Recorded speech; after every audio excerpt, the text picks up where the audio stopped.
in the vibrant, bustling atmosphere of a bar, when Man sat nursing a drink, her beautiful face flushed with the beginnings of intoxication. Suddenly, the chime of her phone pierced the air. Ting ting. A message from Wei Wei flashed across the screen. Man, can you believe it? Gu Chang is engaged to someone else. I never would have pegged him for such a scumbag. When Man's eyes welled with tears as she read the words. Right, she whispered to herself. We were both wrong about him. She swiveled off the bar stool, the thought echoing in her mind. I was so wrong about him. Drunk and unsteady, when Man stumbled on her high heels, barely managing a few steps before her ankle twisted beneath her. Panicked, she flailed, desperately searching for something to grab onto. Just then, a kind stranger reached out a steadying hand. Are you all right? He asked solicitously. When Man stared at the man who had caught her, a blush creeping up her neck as a wicked thought sparked in her mind. He's incredibly handsome. If Chang Khan can be unfaithful, why can't I let loose a little? With that thought, she boldly looped her arms around the stranger's neck, ignoring his surprised expression, and pulled him down into a passionate kiss. Moments later, they broke apart, breathless. When Man stammered, her face crimson, to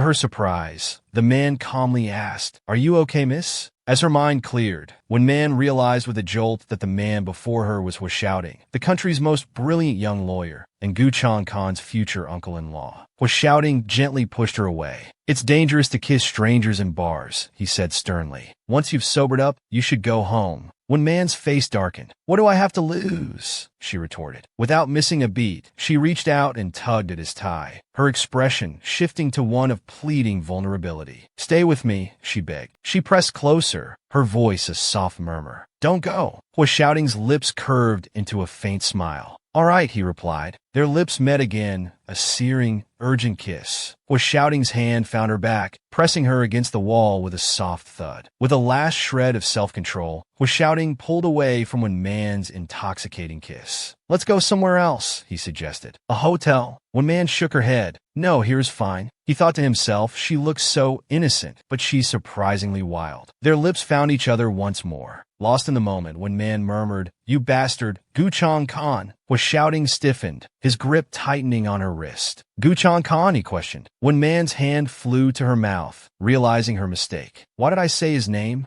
Shouting's voice was sharp with anger. Do you even know who I am? Who are you thinking about while kissing me? Trying to spite Gu Chang Khan by sleeping with me? When Man mumbled an apology. I'm sorry, Mr. Hua. Shouting simply stared at her, his silence heavy. Suddenly, when Man's phone began to ring insistently, she answered quickly. Ding Nguyen? A frantic voice filled her ear. When Man, where are you? Come home quickly. Something's happened. What is it? D, please calm down. Tell me slowly. I can't explain over the phone. Just come home quickly. The call ended, and when Man looked like a startled deer, desperate to escape. I'm so sorry, Mr. Hua. I have to go. There's an emergency at home. But Shouting, shrewd as a fox, wasn't about to let her use him and then disappear so easily. So, she's running now that she's been caught, he thought. With a gesture of feigned chivalry, he removed his jacket and offered it to her. Let me take you home. The urgency of the situation overriding any hesitation, when Man quickly agreed, murmuring a thank you.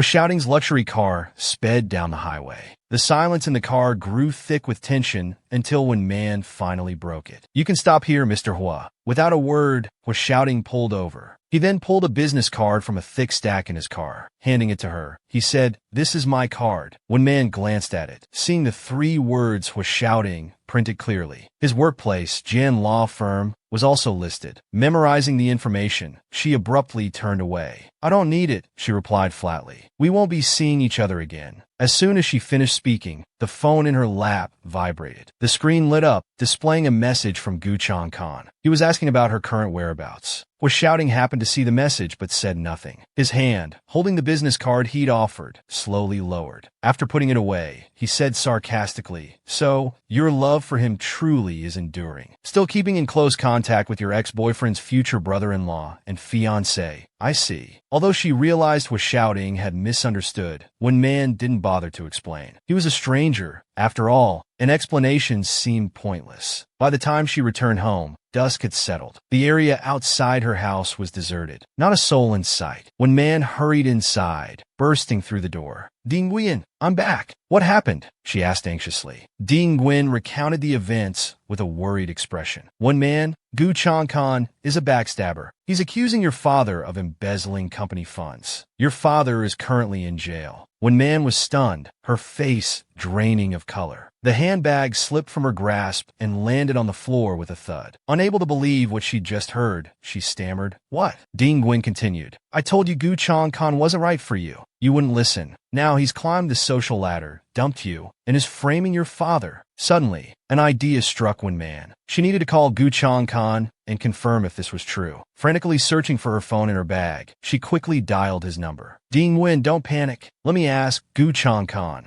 The phone rang a few times before connecting. "Hello," came the voice from the other end. Wen Man immediately launched into her accusations. "Gu Changkan, we broke up. You were the one who cheated. You were the one who dumped me. Now that you're moving up in the world, why are you trying to destroy my father?" Gu Changkan swirled the liquor in his glass and let out a cruel laugh. "Someone has to take responsibility for that missing money," he replied callously. "But considering our past relationship, I can help you. It just depends on whether you're willing. What are your conditions?" "Viman demandit." The despicable Gu Changkan stated plainly, "Be my mistress. Stay with me for 5 years, and I'll let your father go." When Man clenched her fists in fury. "Gu Changkan, you disgust me." He wasn't angered by her insult, instead choosing to taunt her further. "Then I'll see you in court." But the Gu family is now a powerful force in the business world, and I'm the future son-in-law of the Hua family. Do you think any lawyer would dare offend both the Gu and Hua families by taking your case? Are you really willing to sacrifice your father's freedom for your worthless pride? At that moment, when Man calmly uttered 3 words, was shouting. Gu Changkan, upon hearing this, thought she'd lost her mind. "When Man, are you crazy? You want to seek help from Hua shouting? He's my future brother-in-law. Do you think he'll help you?" He continued, fearless, "I'll be waiting for you to come begging me." The call ended, and when Man's hand dropped to her side, all strength seemingly drained from her. Ding Nguyen, having overheard the conversation, erupted in curses. "That bastard! That scumbag! Man, don't listen to him. There must be a way." But was shouting, "Is the best lawyer in the country. Can we even afford him?" When Man recalled their earlier encounter, "He gave me his card. He probably doesn't hate me, right? It was just a moment of passion between a man and a woman." For now, she could only try to reassure her distraught caregiver. "Ding Nguyen, don't worry. I'll figure something out." The next morning, when Man went to Jian Law Firm to find was shouting. However, after inquiring at the front desk, she was politely turned away by the receptionist. "I'm sorry, Mississippi. Without an appointment, I can't let you go up." When Man refused to give up, "I'll wait here for him," she thought. "I don't believe I won't be able to see him." Lost in her thoughts, a voice suddenly reached her ears. "Lawyer Hua, thank you so much this time. If it weren't for you, I wouldn't have been able to divide the assets so smoothly in my divorce." Was shouting shook the female client's hand and humbly replied, "It's my duty. You don't need to be so polite." His sharp eyes caught a glimpse of something, and he glanced towards the reception desk. Sure enough, he spotted Wen Man standing there, looking at him. The female client continued, "If you're free tonight, Lawyer Hua, perhaps we could have a drink together?" Was shouting immediately declined politely. "Unfortunately, I have an appointment tonight." Understanding his implication, the woman replied, "All right then. I'll see you another time, Lawyer Hua." As soon as the client left, Wen Man hurried over to him. "Lawyer Hua," she called out breathlessly, holding out a bag. "You left your jacket last night." Was shouting's expression remained unchanged. Calmly, he reached out to take the bag. "Thank you for bringing it," he said. But as his hand touched hers, he paused. Her next words surprised him. "I accidentally lost your business card," she confessed. "Could I have your contact information again?" After a brief pause, with professional composure, he replied, "Of course," while calmly taking the bag from her. When Man awkwardly withdrew her hand. Unsure of what to do next, she tried to make small talk. "Was that young lady just now your client, Lawyer Hua? She's very beautiful. Don't you think so?" Hua shouting walked on, replying indifferently, "No one is beautiful in my eyes." Undeterred, Wen Man shamelessly followed him, chattering, "So, what kind of woman do you like, Mr. Hua? Gentle, lively, sexy, or cute?" Finding her persistence annoying, Hua shouting said bluntly, "I won't take your case." When Man asked indignantly, "Is it because of Gu Changkan?" He stopped and retorted, "He doesn't hold that much sway over me. Between us, we could talk about personal matters, but business is off the table." When Man responded awkwardly, "So, there's nothing to talk about then?" As she finished her sentence, the elevator doors closed. When Man turned away, defeated, thinking, he seems like the cold on the outside, warm on the inside type. The scene shifted to a golf course. When Man had changed into a well-fitting athletic outfit, her hair neatly tied up, looking quite sporty. Suddenly, someone came up beside her and put an arm around her, whispering, "My husband made some inquiries. Was shouting we'll be golfing here today. You should be arriving soon, Bai Wei. I really appreciate you helping me with this." "Don't mention it," Bai Wei replied. A moment later, she nudged When Man. "Look, he's here." Was shouting approached, greeting them with a, "Hello, Miss Bai." He had a large golf bag slung over his shoulder, which he politely removed upon seeing them. Bai Wei responded cheerfully, "Lawyer Hua, it's been a while." Was shouting recognized When Man, but he deliberately asked, "I don't believe we've met." This is unaware of their previous encounter. Bai Wei enthusiastically introduced her. "My good friend, When Man. She's a piano teacher." What a two-faced man, When Man thought, but played along, extending her hand. "Hello, Lawyer Hua. It's a pleasure to meet you." Was shouting politely shook her hand. "Teacher Wen," he acknowledged. As their hands met, When Man thought to herself, he looks so different today compared to last night. Bai Wei suddenly had a bright idea. "Lawyer Hua," she said, "I hear you're quite the golfer. Man here is trying it out for the first time. Would you mind giving her a few pointers?" Was shouting smiled. "It would be my pleasure." He then led the way. Before When Man followed, Bai Wei gave her an encouraging pat on the back. "Go get him, girl."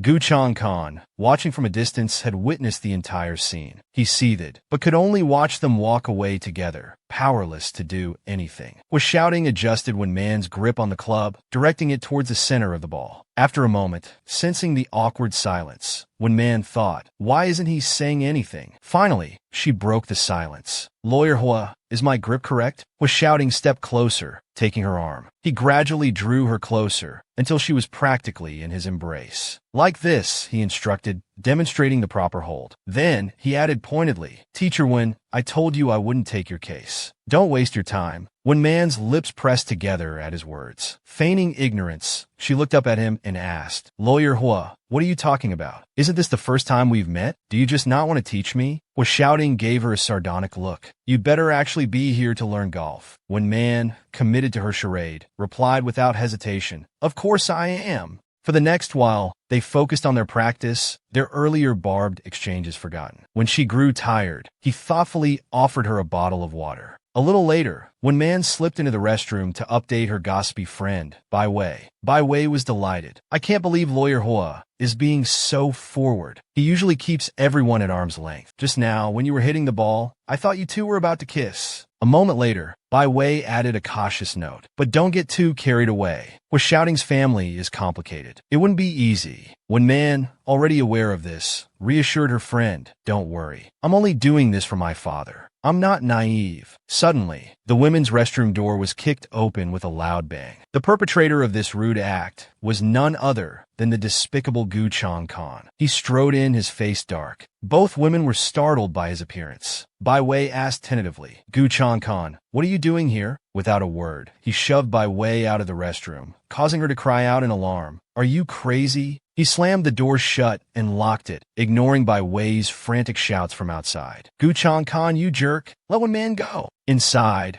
When Man tried to keep as much distance between herself and him as possible. But Gu Changkan deliberately closed in, trapping her against the sink. "Who are you trying to seduce dressed like that? When Man?" he interrogated. Was shouting, "You used to dress so conservatively. Why are you so revealing now?" When Man's face flushed with anger, she tried to push him away. "Gu Changkan, it's none of your business." He anticipated her move and grabbed her wrist tightly. "Wouldn't it be better to be my mistress?" he snarled. "As if you're worthy. Don't think was shouting will help you. He just wants to sleep with you." His words only fueled her contempt. Struggling against his grip, she retorted, "So what? At least he's better than you." Her words struck a nerve, unleashing the beast within him. He ripped her shirt. "Ah, get off me!" Just then, the restroom door was kicked open again. Was shouting stood in the doorway, his gaze cold as he took in the scene. Bai Wei rushed to his side. "Lawyer Hua, it's here. Please save Man." Was shouting's expression remained impassive, but his voice, low and steady, was enough to make Gu Changkan cower. Gu Changkan, you're engaged to Min Chao. What's the meaning of this? Gu Changkan paled at Hua Xiaoting's appearance. His demeanor instantly became subservient. It's a misunderstanding. When Man said she needed to talk to me, so I came. We didn't do anything inappropriate. Hua Xiaoting didn't bother arguing. He simply dismissed him. If you're finished here, you should go. Min Chao is waiting for you to choose a wedding dress. As Gu Changkan passed him, he had the audacity to plead, "Could you not tell Min Chao about this?" Hua Xiaoting, unwilling to get involved, gave a non-committal reply. That's your problem to deal with. When Man rubbed her sore wrist, then turned to Bai Wei with a curious look. Bai Wei, how did you two get here? Bai Wei, her voice laced with concern, replied, "How could I leave you here alone?" Unwilling to let Wen Man return to the city by herself, she turned to Hua Xiaoting. "Lawyer Hua," she began, "would you mind terribly giving Wen Man a ride back to the city?" "Miss Wen, are you all right?" she asked, turning back to her friend. Wen Man looked up, a fragile expression on her face. "I'm sorry to trouble you, Mr. Hua," she murmured. Hearing this, Hua Xiaoting, unable to be completely heartless, agreed to Bai Wei's request. Hua Xiaoting's car sliced through the rain. Inside, both occupants were drenched in a cold sweat. After a moment of strained silence, Wen Man finally spoke. "Thank you for helping me back there," she said quietly. Hua Xiaoting's face remained impassive. "It wasn't for you," he replied. "Still, thank you," Wen Man insisted. "If it wasn't for you." He cut her off, explaining his motives. "Min Chao is my sister. What happened today was a warning to certain restless individuals." Wen Man's heart sank at his words. Restless individuals? She thought sadly. Gazing out the rain-streaked window, she voiced her thoughts. Those words weren't just for Gu Changkan, were they? They were for me too. A bitter laugh escaped her lips. "But what choice do I have? He's ruined my father and is now threatening me." Hua Xiaoting turned sharply, his eyes wide with surprise. Just then, a clap of thunder boomed outside, making Wen Man jump and sneeze, a shiver running through her body. "Are you cold?" Hua Xiaoting asked, a note of concern in his voice. Embarrassed, Wen Man didn't reply, simply hugging herself tighter, her body trembling. Hua Xiaoting's gaze was drawn to the outline of her bra beneath her now soaked, thin shirt. His eyes widened slightly, his brow furrowing. Finally, Hua Xiaoting looked away, his gaze settling on the window beside him. "How long were you with Gu Changkan?" he asked. "For years," she replied. He glanced at her hands, nervously clutching her skirt on her thighs, and continued, "Were you too?" Before he could finish his question, Wen Man interrupted him. "Lawyer Hua," she began, her voice trembling. "You don't want me to appear in front of Gu Changkan, do you? I can leave City B. Just save my father. Your sister won't know about my relationship with Gu Changkan." Hua Xiaoting closed his eyes, a hint of sarcasm in his voice. "Wen Man, are you trying to bargain with me?" "With what?" "Yourself?" he continued. Wen Man hesitated. I can't." Seeing her shy demeanor, Hua Xiaoting couldn't help but think, is this shyness real? Was that seductive act all a pretense? He reached for his jacket, which he kept in the car. He offered it to her. "Here, put this on." "Thank you," Wen Man murmured, genuinely cold and no longer pretending. She quickly put on the jacket. After adjusting her clothes, she turned back to him, her voice laced with uncertainty. "Lawyer Hua, are you really unwilling to help me?" "But you helped me today." Hua Xiaoting pressed his lips together, his expression unreadable. Suddenly, he reached out and cupped the back of her neck, pulling her towards him. Then he kissed her. At first, Wen Man's eyes widened in surprise. But after a few seconds, she closed her eyes, accepting the kiss. She leaned into him, savoring the feeling of safety he provided. After a long moment, their lips parted, both breathing heavily. Hua Xiaoting rested his head on her shoulder, his arms tightening around her waist. His touch elicited a soft moan from Wen Man. "When did I become like this?" She wondered, a flicker of confusion in her thoughts. He whispered in her ear, his voice husky with desire. "There's a nice homestay nearby. Want to spend the night there?" Wen Man's breath hitched. She looked at him, her eyes wide with uncertainty. Seeing her reaction, Hua Xiaoting pulled back slightly. "Not up for it?" he asked, a hint of disappointment in his voice. "How boring." Suddenly, Wen Man grabbed his arm. "Mr. Hua, wait," she breathed. She pulled him towards her and kissed him, taking him completely by surprise. Wen Man kissed him deeply, pouring all her emotions into the act. But he pushed her away, his expression serious. "Wen Man," he said, his voice low and firm, "using your body to bargain with men, you'll regret it someday." "But my father," she stammered, her voice trailing off. He cut her off, his tone resolute. "I'll take you home. The car continued to slice through the light rain. Arriving at her destination, was shouting, opened the car door for her with a practiced courtesy. When Man, still clinging to a sliver of hope, suggested, Mr. Hua, perhaps we could exchange WeChat contacts? He dismissed the idea with a wave of his hand. Instead, he handed her a business card. Go find lawyer Kwong Min, he instructed. This is how to reach him. He'll help your father with his defense. He might be able to reduce his sentence by a few years. After this, let's not see each other again. When Man took the card, her eyes scanning the information. With that, was shouting left her standing in the drizzle, turning the car around and driving away. When Man watched his retreating taillights, a wave of desolation washing over her as she sank in a troubled thought. Was shouting, she murmured, the name a bitter taste on her tongue. He was so unpredictable. A sudden sneeze racked her body. The next day, when Man found herself at the hospital, picking up medication. Here's your prescription, the pharmacist said. You caught a viral cold from being out in the rain. You'll need to take these to the 4-drip room. When Man accepted the medication with a quiet thank you. As she turned to leave, a commotion erupted behind her. Is that woman ever going to finish up there? I've been waiting for 10 minutes, a frustrated voice complained. Seriously, there's a whole line of people waiting. If she can't figure it out, she should ask a nurse. Don't waste everyone's time. When Man turned back, drawn by the escalating frustration, she approached the struggling woman. Excuse me, she said gently. Are you having some trouble? I can't figure out how to use this machine, the woman replied, gesturing helplessly at the kiosk. Could you help me, dear? Of course, when Man replied without hesitation. She patiently guided the woman through the process. Enter your information first, then your medical history, and there you go. All done. Oh, thank you so much, dear, the woman exclaimed, relieved. You're welcome, when Man replied with a shy smile. Now, you should hurry and see the doctor. Yes, of course. Thank you again. Goodbye. With a wave, the woman headed off. When Man turned and made her way to the 4-drip room. At that moment, was shouting arrived, approaching his mother. What did the doctor say? He asked. His mother smiled. He said it's nothing serious. Just need to take my medication and take care of myself. Don't worry. Suddenly, as if sensing something, was shouting glanced to his left. His eyes landed on one man, sitting listlessly, hooked up to an 4-drip, lost in thought. My path with was shouting is over, she mused. What do I do now? Should I go find that lawyer, Kwong?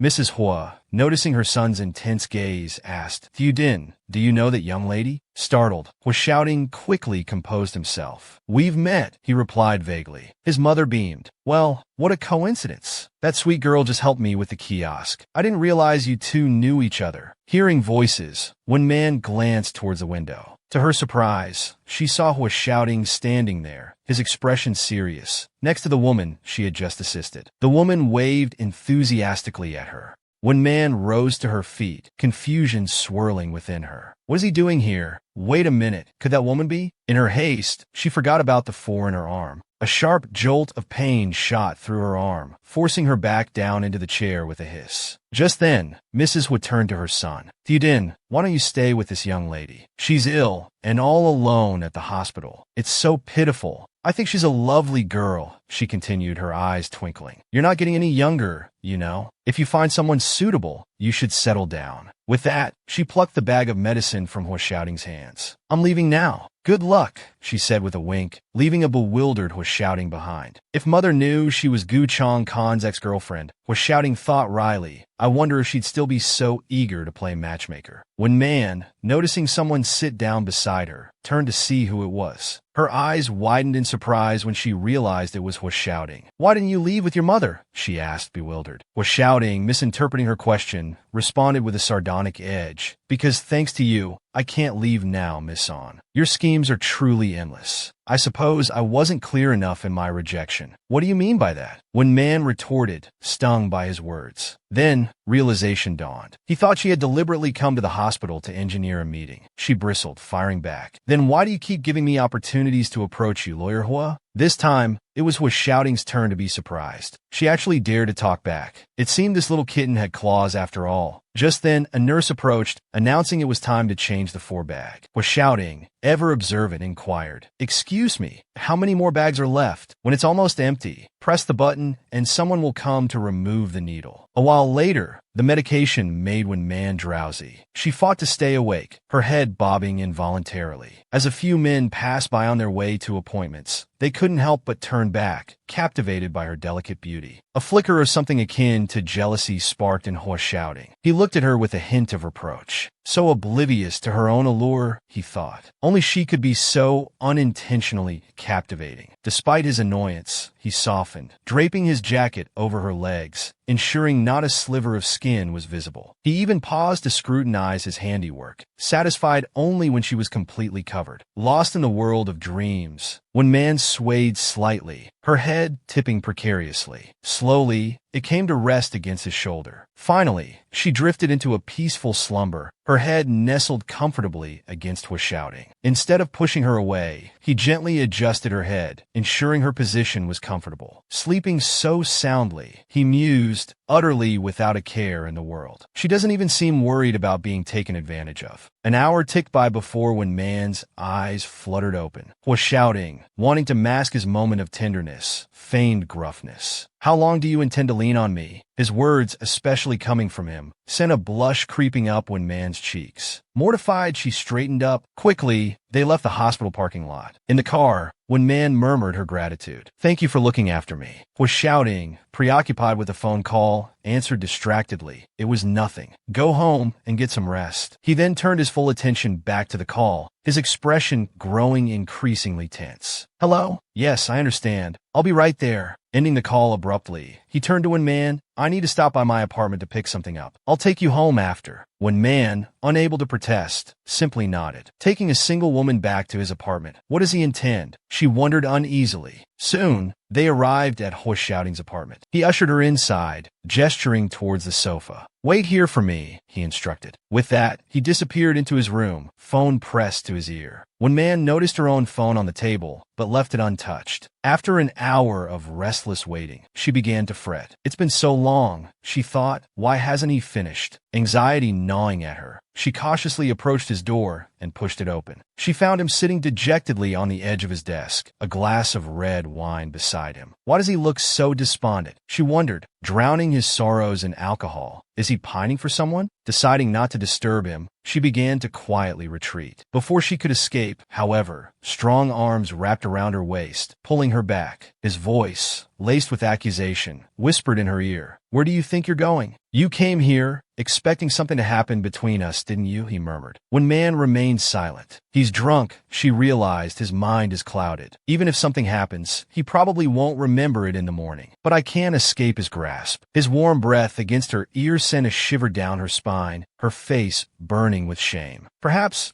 he can help my father after all. Closing her eyes, she resigned herself to the moment. She turned to face him. In one swift movement, Hua Shouting pressed her against the wall, his hands trapping her between his body and the cool surface. Their eyes locked for a charged moment. Then, with a desperate urgency, When Man and Hua Shouting succumbed to the simmering tension between them. Her hands instinctively reached for his neck, then slowly traced the line of his back. Just as things seemed to be escalating, Hua Shouting suddenly pulled away. When Man, still lost in the haze of desire, innocently asked, "Mr. Hua, what's wrong?" Overcome with a wave of guilt and realizing his transgression, he stammered an apology. "I apologize, Miss Wen. I had a bit too much to drink." If it acted improperly, the air thickened with awkwardness. Hua Shouting extended a hand. "Let me help you adjust your—" he began, but When Man sharply brushed his hand away. "I can do it myself," she said coldly, meticulously readying the ribbons of her dress. Still consumed by guilt, Hua Shouting continued to apologize. "I was out of line tonight. I'll find you a competent senior lawyer. If you have any other requests, please don't hesitate to ask." His words, however, only bruised When Man's pride further. Disdainfully, she replied, "It was just a bit of fun between a man and a woman. I haven't suffered any great loss." Later, in an upscale restaurant, When Man arrived to find Jiang Rui waiting. Confused, she asked, "Jiang Rui, why are you here?" "I had an appointment with lawyer Jiang Ming." Jiang Rui smiled. "My father was supposed to come, but something urgent came up. I'm here to meet with you first. We'll go to the law firm to see him after dinner." Pouring her a glass of wine, he continued casually, "By the way, I haven't seen you since you and Gu Chang-kan broke up. Was it because we're childhood friends that you've been avoiding me?" When Man,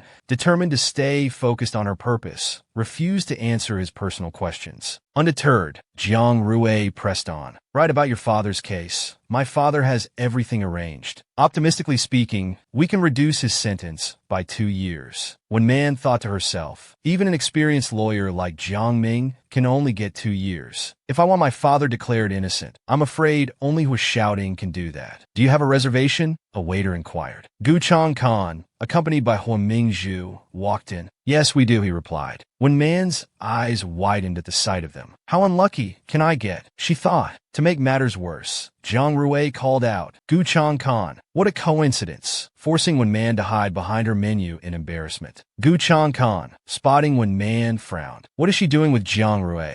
Jiang Rui, sensing his suspicion, quickly explained, "When Man asked my father to be her lawyer. We're discussing her case. So this little punk has his eyes on Wen Man and is trying to compete with me." Gu Chang-kan thought, a hint of sarcasm in his voice. "You're so kind, aren't you?" Unfazed, Jiang Rui replied, "Being able to help her makes me very happy." He then turned to Wen Man, "What about you? Do you trust him? Be careful, or you might end up being sold and still helping him count the money." Wen Man responded coldly, "My affairs are none of your business." Huo Mingzhu, noticing Gu Chang-kan's attention on another woman, clung to his arm and asked, "Chang-kan, do you know her?" An awkward silence fell over the table. Jiang Rui quickly intervened. "Wen Man is a friend of mine." "Of course, Gu Chang-kan knows her." "Don't worry, sister-in-law. Gu Chang-kan is completely devoted to you." Thankfully, Gu Chang-kan steered Huo Mingzhu away, placating her with, "She's not important. Let's sit down. Aren't you hungry?" Overhearing their exchange, Wen Man gripped the menu tightly, her knuckles white. Jiang Rui, noticing her distress, felt a pang of sympathy. Feigning cheerfulness, he stood up. "Excuse me for a moment. I need to wash my hands." Wen Man waited, but he didn't return. After more than 10 minutes, a sudden scream echoed through the restaurant, drawing the attention of everyone inside. Wen Man jumped up, a chilling thought crossing her mind. That sound, it came from the restroom. The scene then shifted to the police station. Huo Mingzhu was trying to calm a distraught Gu Chang-kan. "Chang-kan, just hold on a little longer. My brother is on his way. Once we're bailed out, we'll go to the hospital." Hearing this, a flicker of anxiety crossed Wen Man's face. Was shouting was coming? The sharp, rhythmic click of shoes against the floor echoed through the station. Was shouting, cool and composed, appeared. A police officer stepped forward, explaining the situation. "Lawyer Hua, I apologize for troubling you with this. It's mainly a matter of these two getting into a public brawl over jealousy. It creates a bad impression." Was shouting raised an eyebrow. "A jealous brawl?" His gaze swept over the 4 culprits, each avoiding his eyes, guilt clinging to them like a second skin. Huo Mingzhu immediately burst into indignant protest. "It was Jiang Rui.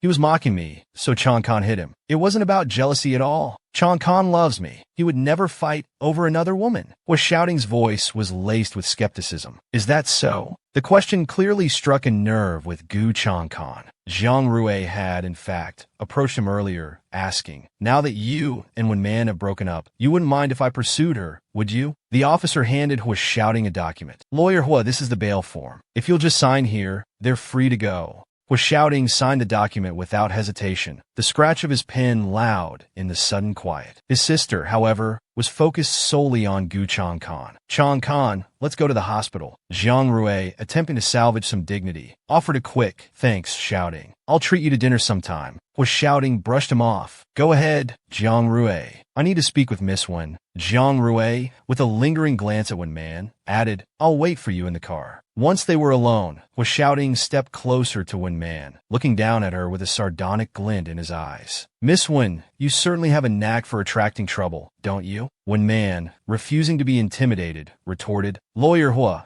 perhaps you should focus on controlling your future brother-in-law instead of bothering me." Hua Shouting paused, momentarily taken aback by her sharp response. His lips thinned into a tight line before a slow smile spread across his face. So, you're saying you had nothing to do with their fight? Indignation flared in Wen Man's eyes. They control their own actions, not me. And rest assured, no matter what anyone else does, I won't be interfering in your sister's relationship. I have no interest in that kind of drama. Hua Xiaoting nodded slowly. I believe your promise, Miss Wen. Still, you seem rather invested in this situation. Disappointed, perhaps? As he spoke, his fingers traced the line of her cheek with unnerving familiarity. His hand tightened on her chin. Guchang Khan left you for Mingzhu. Now you're the other woman. That stings, doesn't it? Wen Man jerked her head away, her voice tight with anger. Don't touch me. Hua Xiaoting's voice dropped to a low murmur. Still hung up on him? The question unleashed a torrent of emotion. Wen Man slapped him hard across the face, tears welling in her eyes. You bastard, she hissed. I came to you begging for help with my father's case. Yes, I had a relationship with Guchang Khan, but that doesn't give you the right to humiliate me. Hua Xiaoting, speechless, absorbed the blow. You're only helping me because of your sister, she continued, her voice thick with unshed tears. I understand now. I won't bother you again. You don't need to worry about my problems anymore. With that, she turned and walked away, her back rigid with pride. Hua Xiaoting watched her go, a flicker of doubt crossing his face. Her reaction, it hadn't seemed like an act. Could he have misjudged her?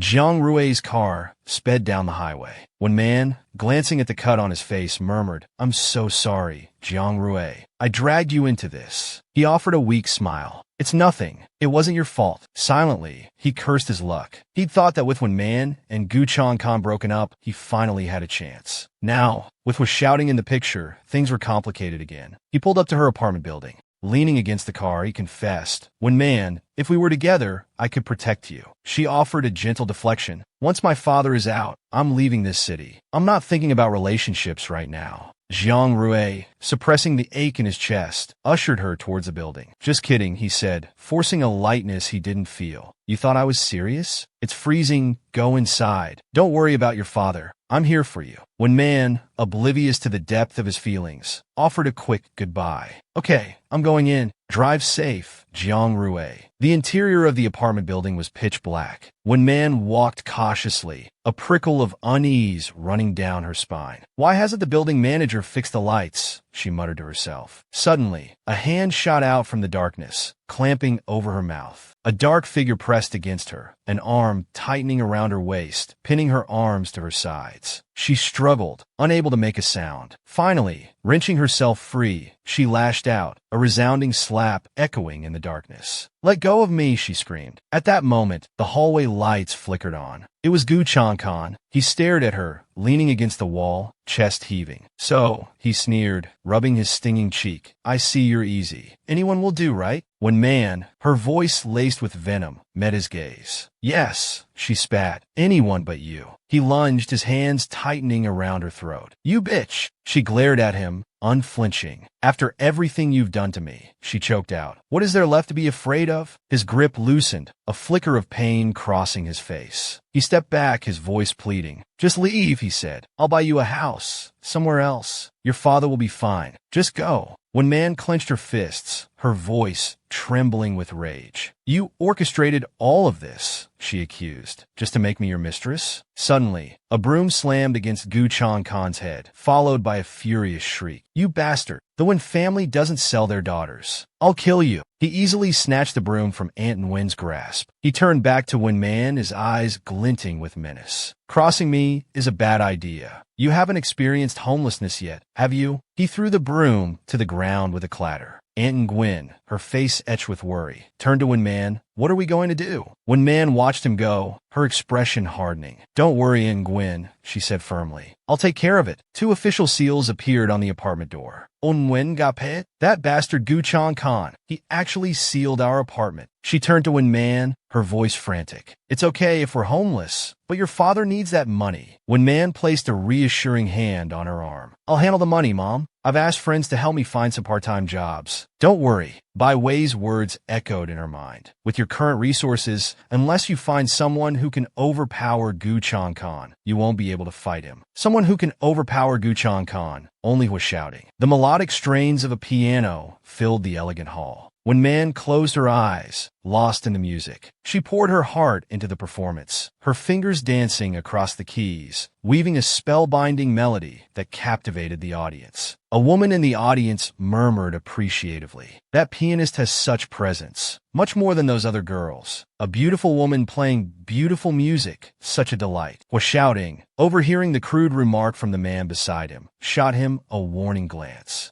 When Man's eyes drifted towards where he sat, their gazes met, and a flicker of hope ignited within her. Bai Wei was right, she thought. Was shouting really is having dinner with a client here. After a final, lingering chord, when Man's hands stilled, she rose gracefully, bowing to the appreciative applause that filled the room. She retreated backstage, leaving the spotlight behind. Was shouting stood, excusing himself to his dinner companion. "Excuse me," he said, "I need to use the restroom." The scene shifted to the hotel corridor. When Man entered the restroom, moments later, before she could emerge, when Man saw was shouting leaning against the wall outside, arms crossed, waiting for her. Lawyer Hua, she thought, a bittersweet ache in her chest as his gaze swept over her from head to toe. It had only been a few days, but she seemed to have lost so much weight. He pushed the thought aside, though, his tone almost brusque as he asked, "Miss Wynn, are you short of money?" A blush crept up when Man's neck as she dipped her head, but she answered with quiet courage, "Yes, quite a bit, actually." Was shouting's mind raced. Working here must be incredibly tough, and the pay probably wasn't much. She hadn't been completely crushed by Gu Chong Khan. She was persistent. The thought made him blurt out, "Miss Wynn, are you free tonight? Perhaps we could grab a drink after your shift?" When Man's refusal was immediate. "I'm sorry. I have to take care of a family member after work." Was shouting's lips pressed into a thin line, unsure of what to say next. The silence was broken by the arrival of his sister, Huo Mingzhu, who asked When Man, "Why are you here?" "I work here," When Man replied, seizing the opportunity to escape. "I have something to attend to,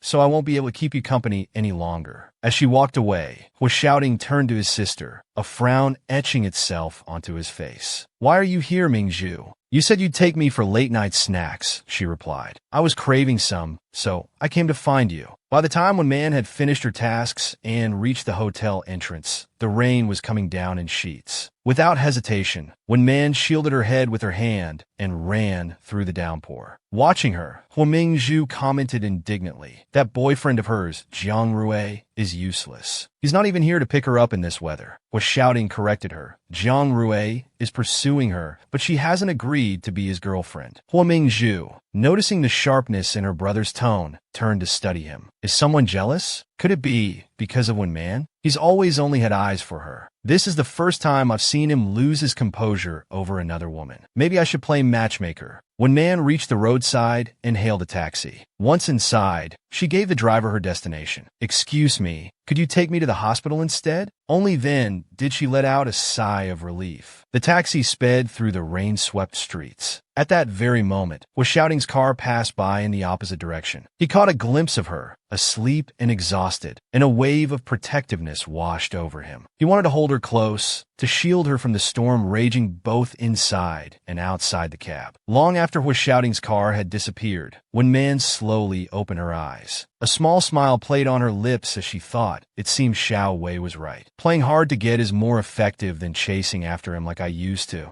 When Man pressed her finger against the time clock, waiting for the 4 beeps that signaled her shift was officially over. Only then did she head out. She'd barely taken a few steps when she heard someone call her name. It was Huo Mingzhu standing outside, waving and smiling. "You're finally off work. My birthday party is in a few days," Huo Mingzhu continued. "I heard from Jiang Rue that you're a talented pianist, and I was hoping you could play a piece for us." When Man politely declined. "I'm sorry, I'm busy lately. You'll have to find someone else." Instead of giving up, Huo Mingzhu changed tack. "Well then, maybe you could help me choose a wedding dress? I think you have great taste." When Man whirled around, her voice sharp. "I told you I'm busy." Huo Mingzhu flinched back, startled. "When Man, do you hate me?" When Man's face darkened. "My family was torn apart because of her fiancé's schemes, and now she wants me to perform at her birthday party? How ridiculous." Huo Mingzhu's eyes welled up. "I guess you really do hate me," she whispered. Seeing the tears in Huo Mingzhu's eyes, When Man's heart softened. She knew Huo Mingzhu wasn't to blame. It was all Gu Chong Khan's fault. If she took her anger out on Huo Mingzhu, she'd be no better than him. As When Man wavered, thinking, maybe this is a good opportunity to get closer to Hua shouting, two strangers suddenly appeared beside them. They threw black bags over Wen Man and Hua Mingzhu's heads. One of them chuckled. Looks like we've caught Gu Changkan's fiancé. Huh. The other man grabbed Wen Man, and a pretty bonus prize, too. This is going to be profitable. The scene shifted to the Hua family villa. Mr. Hua stood with his arms crossed, his voice stern as he addressed Gu Changkan. Those kidnappers came because of you, Changkan. You owe the Hua family and me an explanation. Mrs. Hua sobbed beside him. Gu Changkan hastily assured them, I've already sent people to investigate. We should have news soon. His words were barely out when a phone rang. The screen flashed with an unknown caller. He answered, and a voice on the other end barked, Gu Changkan, if you want to save your fiancé, bring 20 million to the old spot. Changkan, save me. He heard his fiancé's voice and quickly reassured her. Mingzhu, don't be afraid. I'm coming to save you. Suddenly, another female voice cried out, don't touch me. Get away. Was shouting recognized Wen Man's voice and felt a surge of anxiety. Why is she with the kidnappers? Gu Changkan was equally panicked. Wen Man, it's Wen Man. What if something happens to her? He clenched his fists, biting his lip. No, they can't find out about my feelings for Wen Man. If they do, all my efforts will be wasted. Composing himself, he said firmly, I'll bring the 20 million. Don't you dare touch my fiancé. He stood up abruptly. This was my oversight, uncle, aunt. Don't worry, I'll bring Mingzhu home safely. Mr. Hua urged, go quickly and come back quickly. Mrs. Hua spoke up, her voice laced with worry, shouting, I thought I heard Miss Wen's voice just now. Hearing this, Hua shouting also rose to his feet. I'll go with him. The kidnappers counted the money, chuckling. Director Gu is certainly a man of action. Money talks. If you'd been cooperative from the start, Miss Hua wouldn't have had to suffer. Hua Mingzhu trembled, clinging to Gu Changkan. Changkan, you finally came. He embraced her, soothingly. Don't be afraid. I'll take you home. As they shared a moment of tender reunion, one of the kidnappers called out to Gu Changkan. Director Gu, he yanked Wen Man's hair, forcing her to sit up. Want to take this little lady on the ground home with you too? Another 2 million will do.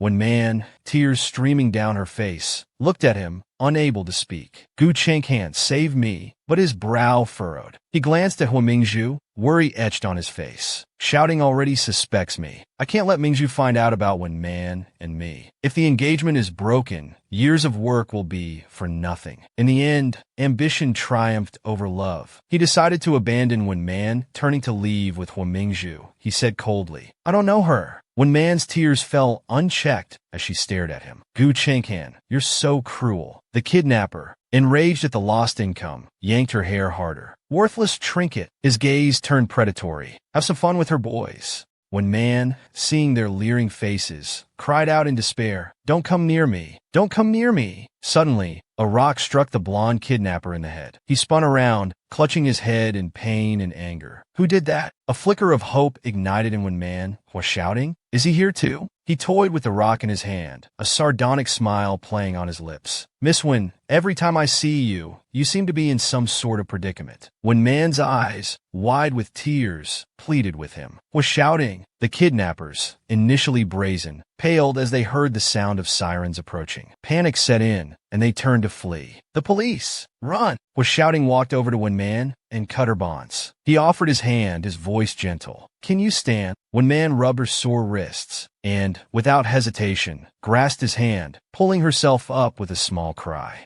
Oof! But her legs gave way almost immediately, and she stumbled into his arms. Was shouting quickly steadied her. Careful. Vinman apologitsi pishli. Savi. My legs are numb. But no sooner had she spoken than was shouting, scooped her up into his arms. Never mind, I'll carry you out. Was shouting's car sped down the road. Seeing her pale face, beaded with sweat, he asked anxiously, Are you all right? Are you hurt anywhere? Wen Man answered honestly, I was hit on the back of my head. It really hurts, and I feel nauseous. Was shouting quickly reached out and felt the back of her head. He found no swelling. It might be a concussion. Close your eyes for a bit. We'll be at the hospital soon. Wen Man nervously clutched his hand, seeking comfort. She looked at him fearfully. Can I really sleep? Was shouting turned to her, gently stroking her cheek. You're safe now. The doctor will check you over soon, so don't be afraid. Just go to sleep. Wen Man finally relaxed a little. I trust you. A moment later, exhausted, she drifted off to sleep. Even in slumber, her hand remained tightly clasped around his. Was shouting, noticing the quiet, turned to look at her. Completely unguarded, he thought, a small smile playing on his lips. They drove a little further before reaching the hospital. Shouting stood beside the hospital bed, listening to the doctor. We have the test results. Aside from a mild concussion and some superficial injuries, everything is fine. He breathed a sigh of relief. That's good. Thank you, doctor. Sorry to call you in so early. The doctor looked at Shouting curiously. Yes, I've never seen you so worried. So, is she your girlfriend? He quickly brushed it off. Just a client I happened to run into. A client, huh? Well, make sure you fill out the admission paperwork for this client later. When Man slept soundly until late afternoon, finally opening her eyes groggily, she vaguely heard Shouting's voice. Inform When Man's family and her company. Tell them not to worry. Fully awake now, she realized with a start that he was still there. Following the sound of his voice, she found him standing by the window, talking on his phone. A blush crept up her cheeks as she thought, he waited for me to wake up?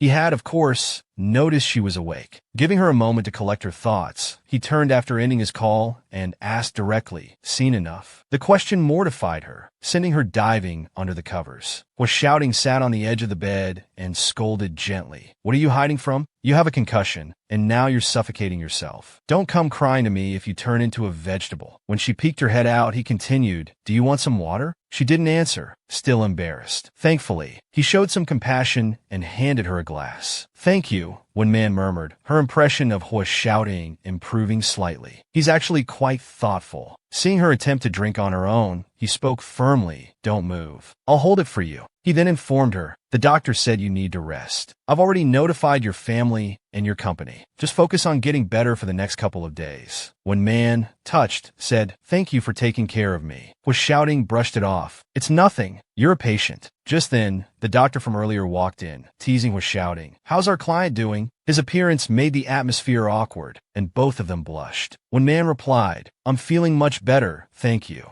Shouting quickly explained. Miss Wen was caught up in Mingju's situation. It was only right for me to look after her. The doctor flipped through her chart, then added fuel to the fire. Indeed, much better. With Shouting's personal care, a dose of medicine works wonders. Suddenly, Shouting reached out and gently patted her head, a comforting gesture. That's good to hear. When Man, flustered, didn't know what to say. After the examination, the doctor promptly left, waving a polite goodbye to Shouting at the door. Back in the room, Shouting maintained his aloof demeanor, asking, are you hungry? My assistant brought you some food. When Man scowled, her voice laced with bitterness. Are you watching me this closely because you're afraid I'll ruin your sister's happiness? Shouting's expression hardened at her words. He leaned closer, his voice low and threatening. And how exactly do you plan to do that? With your body? Or with that pathetic excuse for a former love? Guchan gan shows Mingju. Don't you understand that? When Man's brow furrowed, her lips pressed tightly together in frustration. She knew she couldn't do anything against him in her current state and swallowed her anger. Ignoring him, she turned her back and curled up under the covers, muttering, I know. You don't need to remind me. The tension in the room was thick when the assistant entered, carrying fragrant containers of food. Lawyer Hua, your breakfast, he said. Shouting turned, instructing him to leave it on the table. Then, softening his voice slightly, he said to When Man, eat something. When she didn't respond, he continued, tempting her with descriptions of the food. The pork and egg congee is this restaurant's specialty. Don't you want to try it? Despite her resentment, the aroma of the food was too enticing. Her stomach rumbled in agreement. She peeked out from under the covers, her curiosity piqued. It smells so good, she mumbled. Shouting persisted, slowly opening each container, releasing the tantalizing scents into the room. When Man turned back, practically drooling at the sight, her pride momentarily forgotten.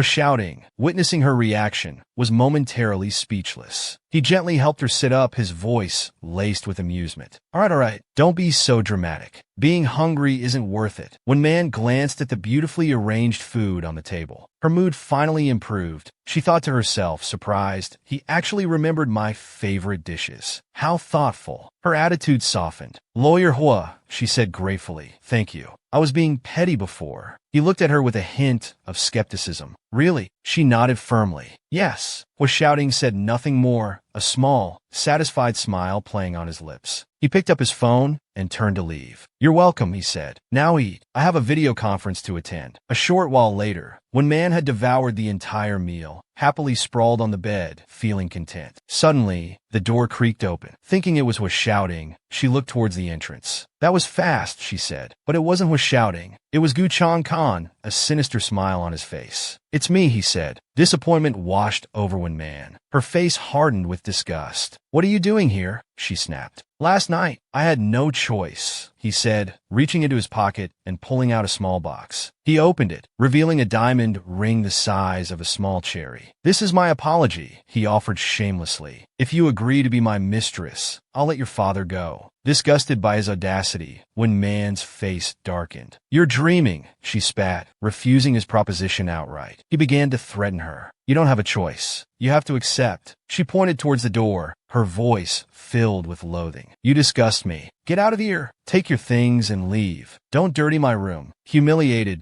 Gu Chang-kan stammered, unable to speak. Just then, the door opened again. Hua Xiaoting's voice boomed. Gu Chang-kan. He strode into the room, hands in his pockets, his expression cold. This is the second time, he stated. Gu Chang-kan, sweating profusely, feigned innocence. I can explain, he stammered. Hua Xiaoting ignored him, brushing past him with a chilling finality. If you have something to say it to Ming Zhu. The air crackled with tension. Suddenly, Hua Xiaoting picked up the hospital bill and said bluntly, Miss Wen, your hospital fees total 22,600 NDT. Transfer it to my WeChat. Wen Man's hands trembled as she clutched the blanket around her. His gaze lingered on her for a moment. He then proceeded to pick up her phone and transfer the money himself, adding insult to injury with a crass remark. Your balance is only 18,000 NDT. How about you join me for a round of golf to settle the remaining 4,600 NDT? Humiliated, Wen Man lowered her head. After a moment of thought, she reached out and tugged on Hua Xiaoting's sleeve, forcing a cheerful expression. All right, I can do that. Gu Chang-kan, standing behind them, fumed silently, his face darkening. He couldn't openly challenge Hua Xiaoting for Wen Man's attention at that moment. Wen Man looked pleadingly at Hua Xiaoting. He seemed to understand, and after a brief pause, played along, putting on a show of concern. He patted her hand reassuringly. Turning to Gu Chang-kan, he said coldly, Aren't you leaving? Miss Wen isn't comfortable with you here. Gu Chang-kan's face darkened further at Hua Xiaoting's words. I won't bother you any further, he mumbled reluctantly. Suddenly, Wen Man called out, Wait! He turned back hopefully. She glared at him. Don't forget to take your things with you. His face burned with shame. Thanks for the reminder, he muttered. He bent down to retrieve the small box from the floor and quietly slipped out, closing the door behind him. Wen Man lay back down, her face flushed with relief. She composed herself and said gratefully, Lawyer Hua, thank you for that. Hua Xiaoting smirked. Weren't you going to play golf with me? She stammered. Lawyer Hua, I only said that to play along. I didn't mean it literally.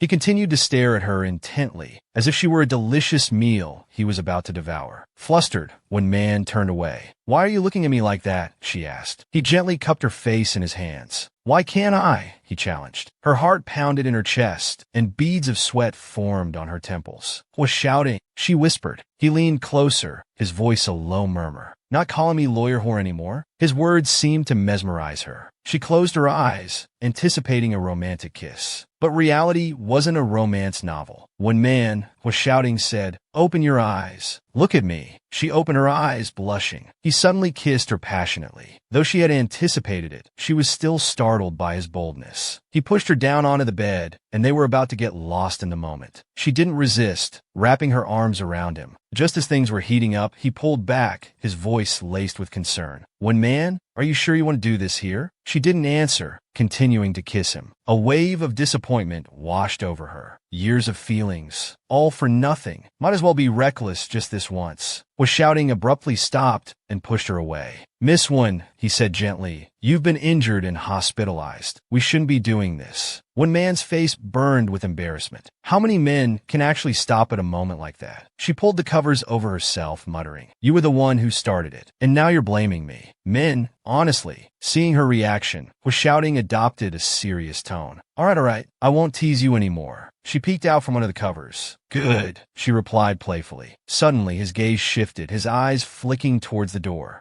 The door wasn't completely closed. Gu Changkan's shadow just passed by. What are you looking at? When Man asked curiously. He quickly looked back at her. Nothing, he said, feigning nonchalance. He paced the room, hands shoved in his pockets, slowly analyzing the situation. She must have found it strange. With Gu Changkan's character, why didn't I stop Ming Zhu from getting involved with him? When Man furrowed her brow, clearly wanting to know the reason. Why? She asked anxiously. It's obvious you knew what kind of person he is. He closed his eyes, his face etched with worry. Because 6 months ago, he began, his voice heavy with a painful memory. Ming Zhu, because of Gu Changkan, she attempted suicide. She slit her wrists. As a woman, when Man understood immediately. Lawyer Hua, she said quickly, I understand. I assure you, I absolutely will not appear in front of Miss Hua and upset her. Hua Xiaoting's expression suddenly changed, a weary frustration evident on his face. He rubbed his forehead tiredly. I give up, he muttered. I clearly explained it to her, and she understood it like that. He stepped towards her and lightly pinched her cheek. So naive, he scolded gently. How can you be a teacher? No wonder you get tricked by people. He lightly touched her nose, sending a shiver down her spine. I have to go back to the firm, he said softly. Rest well, and call me if anything happens. She nodded obediently. Okay, go ahead. Suddenly, her phone rang. She quickly picked it up, her eyes widening in surprise and a touch of confusion. A message flashed across the screen. Bank notification. Your account has been credited with 100,000 NDT. She thought to herself, astonished. He didn't just transfer my own money back. He added another 100,000. Her spirits lifted, and she quickly typed a reply. Lawyer Hua, thank you. She sat there for a moment, lost in thought before receiving a reply. Hua Xiaoting's teasing words appeared on the screen. Thank me for what? Thank me for kissing you? If you're worried about the hospital bill and the 100,000, you can play golf with me. Or we could read case files at my place all night. When Man blushed crimson, her body trembling with embarrassment as she read his message. She quickly tossed her phone aside, hugging herself. I can't believe Hua Xiaoting is like this. Perhaps sensing her silence and realizing he'd gone too far, he sent another, more serious message. She opened it to see his words. Just take it. Consider it my apology on behalf of Ming Zhu. The next day, sunlight streamed through the city. When Man dressed neatly, preparing for work, constantly checking her watch for fear of being late. Suddenly, from afar, a girl with short, purple, shoulder-length hair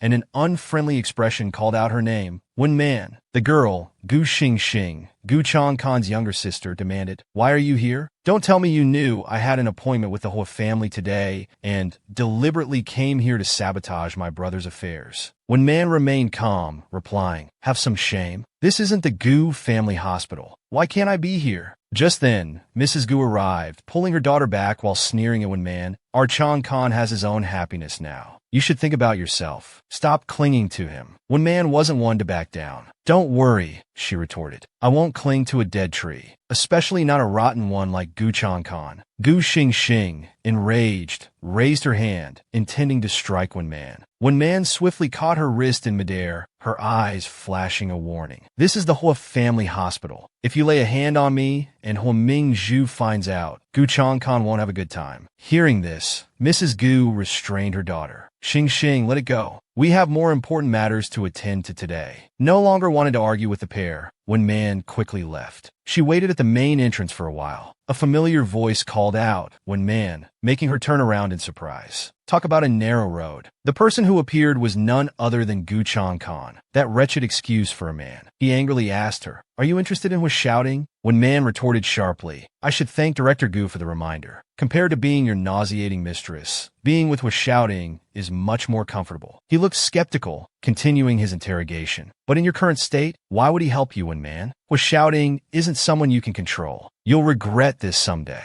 She feigned happiness, letting him know, why would I regret it? Not wanting to waste any more breath on him, she quickly walked away, not forgetting to throw down a challenge. Do you think I have anything left to lose, Gu Changkan? Infuriated, his face darkened as he stood rooted to the spot, resentment simmering within him. When Man, just you wait. You forced me to do this. Meanwhile, at the luxurious restaurant where she worked part-time, When Man's masterful piano playing captivated her audience. Dressed in a striking purple gown, When Man played each note with focused precision, earning her living. Suddenly, the door opened with a click, The person who entered was none other than Hua Xiaoting. He strode in, looking incredibly dashing in a sharp suit. His imposing figure made him easy to spot amidst the crowd below, and when Man quickly noticed him, she couldn't help but wonder, why is he here? Time passed, and the clock signaled the end of her performance. The audience applauded enthusiastically, and she bowed politely. When Man looked up, the room was empty, leaving her feeling slightly disappointed. Wasn't he here to see me? She wondered. Quickly changing her clothes, she exited the restaurant. She stopped short at the sight of a sleek, impressive car parked in front of her. Inside was Hua Xiaoting. Like a cool Korean drama CEO, he commanded, "Get in." From the moment she got in, she shyly glanced at him. As he drove, he asked curiously, "Do you find me handsome?" Hua Xiaoting, with his flawlessly sculpted face, glanced at her. Hearing this, when Man blushed crimson and quickly explained, "Ah, why would you say that?" He asked, a hint of sadness in his voice. "If not, why do you keep looking at me?" Flustered, she stammered, "Mr. Hua, I haven't thanked you for saving me the other day." The atmosphere became awkward, and they fell silent for several seconds. Looking out the window, when Man casually said, "There's a bus stop up ahead. Could you?" Before she could finish her sentence, he suddenly reached out and grasped her hand. With shameless boldness, Hua Xiaoting suggested, "When Man, stay with me tonight." As night fell, he drove her to a secluded area far from the city. When Man asked curiously, "Lawyer Hua, it's late. Why are we here?" He remained silent, offering no explanation. She looked at him with bright, questioning eyes, calling his name. He moved closer, his body shielding hers. When Man froze, a look of confusion on her pretty face. His face was inches from hers, the proximity causing their hearts to race. She blushed, embarrassed by the closeness. When Man subconsciously closed her eyes, as if anticipating something from him, but was shouting merely adjusted a few things around her. Realizing her expectation, he chuckled mischievously. "Waiting for me to kiss you like that? Sorry to disappoint you.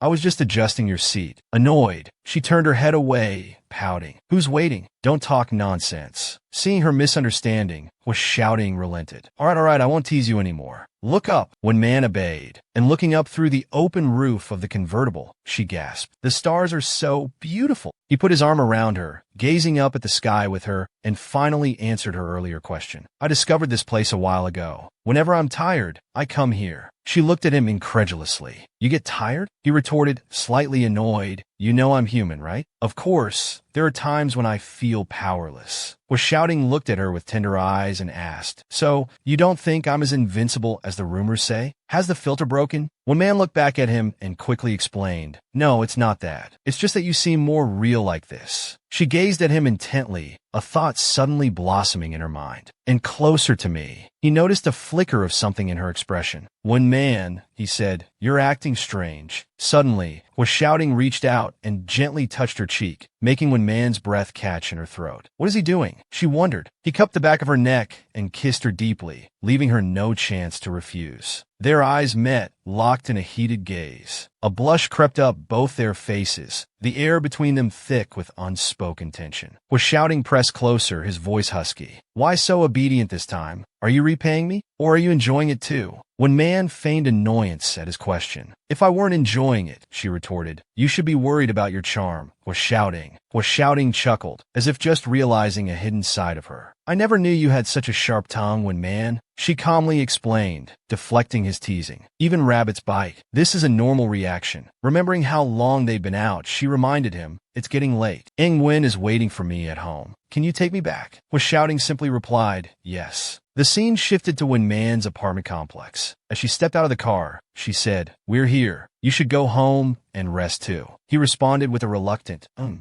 Xiaoting watched her walk away, his gaze lingering as she disappeared inside. He was already missing her. When Man slowly climbed the stairs, lost in thought. "That was a good opportunity," she mused, "but I didn't mention my grandmother." She couldn't shake the lingering questions and feelings about Hua Xiaoting. He must think. Meanwhile, Hua Xiaoting watched her from below, a thought crossing his mind. Someone as understanding and patient as me. Would I soften if she looked dejected? She glanced back, silently whispering his name. Hua Xiaoting. A silent plea hung in the air. Don't disappoint me. In the distance, a car had been following them. A hand slammed against the steering wheel in frustration. Gu Chang-kan, seething with anger, muttered, "When man, you brought this on yourself." He picked up his phone and dialed a number. "Hello," he said coldly. "You can make your move on when Banga now." The scene cut to Hui Xiaoting's luxurious apartment. He urgently called Jiang Ming. "Hello? Lawyer Jiang." The voice on the other end answered. "Shouting? What is it so late? I wanted to ask about the progress on Wenbanga's case," Hui Xiaoting said. Hui Xiaoting listened intently as Jiang Ming explained. "The Gu family isn't letting up. There hasn't been any significant progress. The court even froze Wenbanga's assets. Poor Miss Wen being kicked out like that." Hui Xiaoting then asked for a favor. "Could you send me a copy of the case files?" Jiang Ming, sensing his intentions, asked, "Why? Do you want to take over the case personally? Is it because of Miss Wen?" Hui Xiaoting replied, "Please don't spread this around." Jiang Ming agreed. "All right, I understand. I'll send them to your email." "Thank you," Hui Xiaoting replied. After the call, he fell into deep thought. Her downfall can't be said to be completely unrelated to Mingzhu. Consider this as making amends. Suddenly, Wen Man's phone rang in the late-night quiet. She groggily reached for the ringing device. A message from Hui Xiaoting. "Are you asleep?" She replied, a hint of annoyance in her tone. "I was just woken up." He responded playfully. "Miss Wen is quite adorable." Then he informed her, "I'm going on a business trip for 2 days. Let's meet when I get back. There's something I need to tell you." A worried thought crossed her mind as she read his message. That something he needs to tell me couldn't be. Suddenly, Nguyen burst into her room, calling her name. "Wen Man!" Wen Man asked anxiously. "Nguyen, what's wrong?" Tears streaming down her face, Nguyen delivered the devastating news. Your father committed suicide." Wen Man froze, unable to comprehend the words. "What?" she whispered, her voice barely audible. The scene shifted to the inside of a police station. Wen Man, etched with worry, quickly asked lawyer Hui Xiaoting, "How's my father doing?" Hui Xiaoting reassured her, and Nguyen, "Don't worry, he's been saved. He's out of danger, but we haven't been able to secure his release yet. We can only arrange for his medical treatment inside." Nguyen, hearing this, visibly relaxed. "As long as he's all right," she sighed. Wen Man, still anxious, pressed, "Do you know why he suddenly tried to take his own life? Do you know why my father suddenly tried to kill himself?" Wen Man asked. "I know him. He would never do something so rash." She was speaking to Hui Xiaoting, the lawyer handling her father's case. He replied gravely, "Your father's case is connected to the Gu family. Perhaps you should ask Gu Chang-kan." Aunt Nguyen's face hardened. "I should have known it was that beast, Gu Chang-kan." Hui Xiaoting calmly tried to soothe them. "In any case, think it over carefully." To himself, he mused, "Yesterday, Hu Ting seemed interested in taking this case. Now that things have escalated, I should inform him." Aunt Nguyen wrung her hands. "He won't let us go. What if something happens to your father again?" Wen Man sat beside her, offering comfort. "Don't worry, Nguyen. I'll find a way." Nguyen, regaining some composure, said, Good. It's late. You should go to work." "What is it here?" Nguyen asked. Wen Man's voice was heavy with despair. "Actually, half an hour ago, I received a termination letter from the music center. Even my part-time job let me go." She hesitated. "I'm afraid." Aunt Nguyen's eyes narrowed. "It must be that beast, Gu Chang-kan. He's trying to crush us." Suddenly, a phone rang, the sound muffled by Wen Man's handbag. She pulled it out and saw the caller ID, Gu Chang-kan. "Excuse me," Wen Man murmured, stepping away to answer the call. Finding a quiet spot, she answered tensely. "Gu Chang-kan, are you determined to torment me?" His voice was cold. "My demands are simple. Be my mistress, or accept the charges against Wenbangu."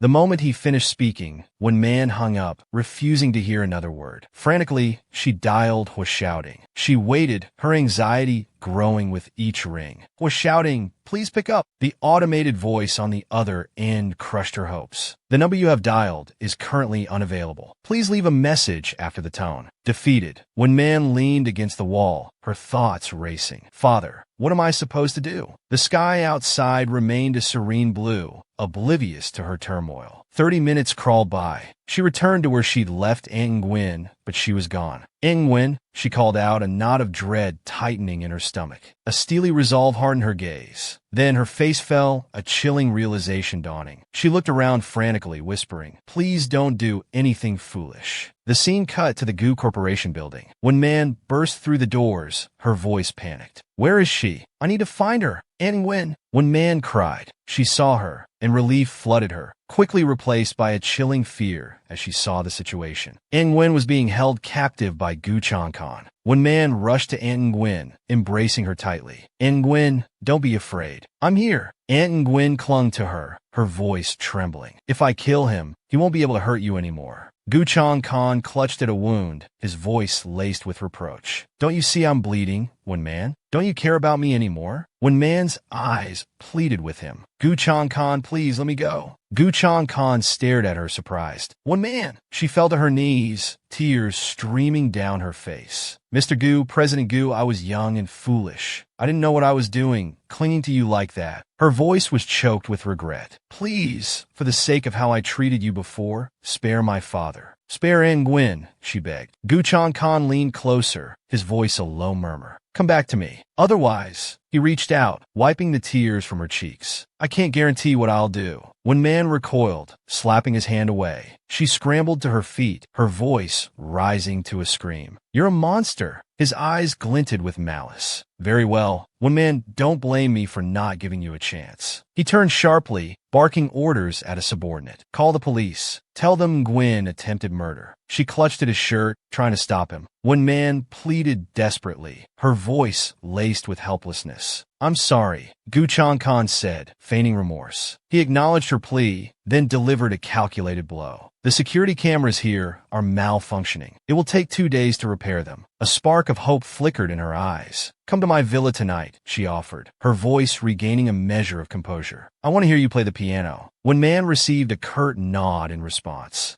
Gu Changkan stepped closer, a predatory tenderness in his touch as he stroked her hair and wiped away her tears. Now you're being a good girl, he purred. The scene shifted to Gu Changkan's house, shrouded in the darkness of night. He stood at the door, watching her leave, a thin veil of civility masking his true intentions. I enjoyed myself tonight, he said, his voice smooth as silk. I hope you can stay the night next time. When Man turned, her face a mask of disgust. Goodbye, Mr. Gu, she replied coldly, then walked away beneath the inky sky, her heart heavy with anxiety and a gnawing emptiness. Suddenly, her feet tangled, and she stumbled, falling hard onto the unforgiving ground. A cry of pain escaped her lips. When Man lay there, overwhelmed by a wave of self-pity, her gaze sweeping over the desolate surroundings. As if mirroring her despair, the sky opened up and rain began to fall. Then, just as abruptly, the rain stopped pelting her. She turned, her eyes widening with a flicker of hope as she recognized a familiar figure. It was shouting. He approached, holding an umbrella over her. When Man, he said, his voice filled with concern. I've been looking for you all evening. He knelt beside her, helping her up. Why didn't you answer your phone? He asked, a hint of reproach in his voice. Tears streamed down When Man's face as she looked at him and whispered his name. Was shouting. He sought to comfort her. Poor girl, he murmured. When Man quickly rose to her feet as the rain continued to fall. Suddenly, he pulled her close, his arms wrapping around her protectively. Don't move, he whispered. The unexpected embrace startled her. Their eyes met, locking in a shared gaze, the air thick with unspoken emotion. He steadied her, and their lips brushed against each other. Was shouting came to find me, she thought, a surge of warmth spreading through her. He deepened the kiss, capturing her lips with his own. Gu Changkan's threats faded from When Man's mind, their weight replaced by the comforting presence of Hua shouting. He drove her home and, handing her his jacket, said, Wear this for now. I'll have my secretary bring you a new one tomorrow morning. Take a hot shower. She took the jacket, a quiet her only reply. An hour passed quickly. When Man emerged from the bathroom, the white shirt she wore lending her an unexpected allure. Was shouting, a flicker of concern in his eyes, handed her his phone. Call your aunt, he said. Your phone has been off all day. She'll be worried. She took the phone and began to dial, but he gently took it back. Let me call, he offered. Was shouting called Nguyen, his voice calm and reassuring. Nguyen, it's was shouting. When Man is with me now. You don't need to worry. When Man watched him, her heart swelling with affection. He was openly acknowledging their relationship. A wave of concern washed over her. Does he know what he's doing? She wondered. She tugged lightly on his shirt. Was shouting,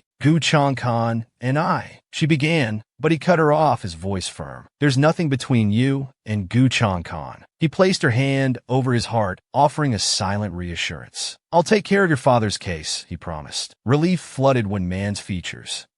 She replied softly. Thank you. Was shouting turned to leave. Get some sleep, he instructed. I'll look into the case.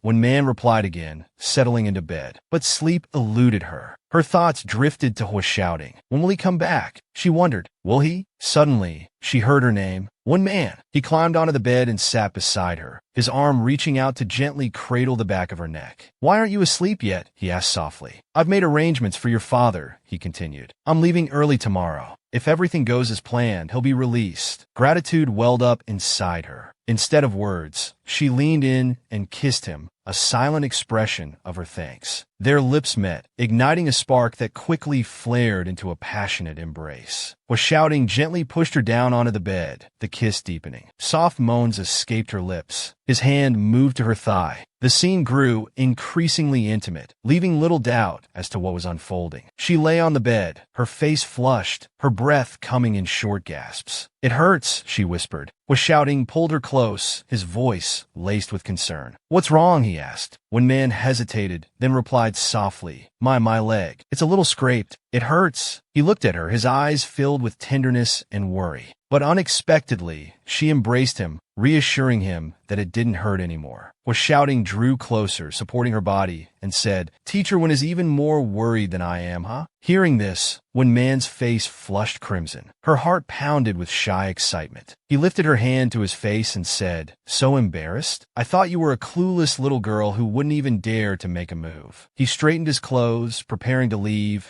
and instructed When Man, I have to go out for a bit. Go home and gather some things this afternoon. I'll pick you up tonight. She watched him, suggesting, Wouldn't it be better if I just come to you when you need me? She went into the room and sat on the bed, a blush creeping up her neck when she heard him say, It'll be more convenient if you stay here from now on. One Man secretly rejoiced. But a few seconds later, anxiety washed over her, her face burning with embarrassment. Is he inviting me to live with him? Outside the police station, Gu Changkan saw him and thought, What's he doing here? He knew Hua shouting had taken on the case. So, she found herself a protector? That's why When Man dared to refuse my offer. Gu Changkan's face darkened. He seethed inwardly. When Man is mine. She only loves me. He approached Hua shouting and inquired, Mingzhu told me you were injured. I was just about to visit you. Now that I see you're all right, I'm relieved. After his inquiry, Hua shouting turned and left, leaving Gu Changkan to swallow his anger and call When Man, You've got a lot of nerve, When Man. On the other end of the line, When Man retorted, Gu Changkan, after the way you've treated me, you expect me not to try and save myself? He tightened his grip on the phone, furious. Don't regret this, When Man. You can only belong to me. Meanwhile, Hua Mingzhu sat beside Gu Changkan and asked, Do you know what he's busy with? He said he'd be home for dinner. It's almost 2 o'clock now. Gu Changkan thought to himself, just as I suspected. He's busy finalizing the arrangements to transfer Wen Bangu to another hospital. A sinister glint entered his eyes. I'll have to think of another way to deal with the Wen family. The two sat together, waiting for Hua shouting's return. Hua Mingzhu, perceptive as ever, noticed something on Gu Changkan. Changkan, why is there the scent of women's perfume on you? He explained, I went to the hospital this morning to change my medication. I must have brushed against a nurse accidentally. Hua Mingzhu teased. I bet she was young and pretty, huh? Gu Changkan tapped her head lightly. Are you jealous of this too?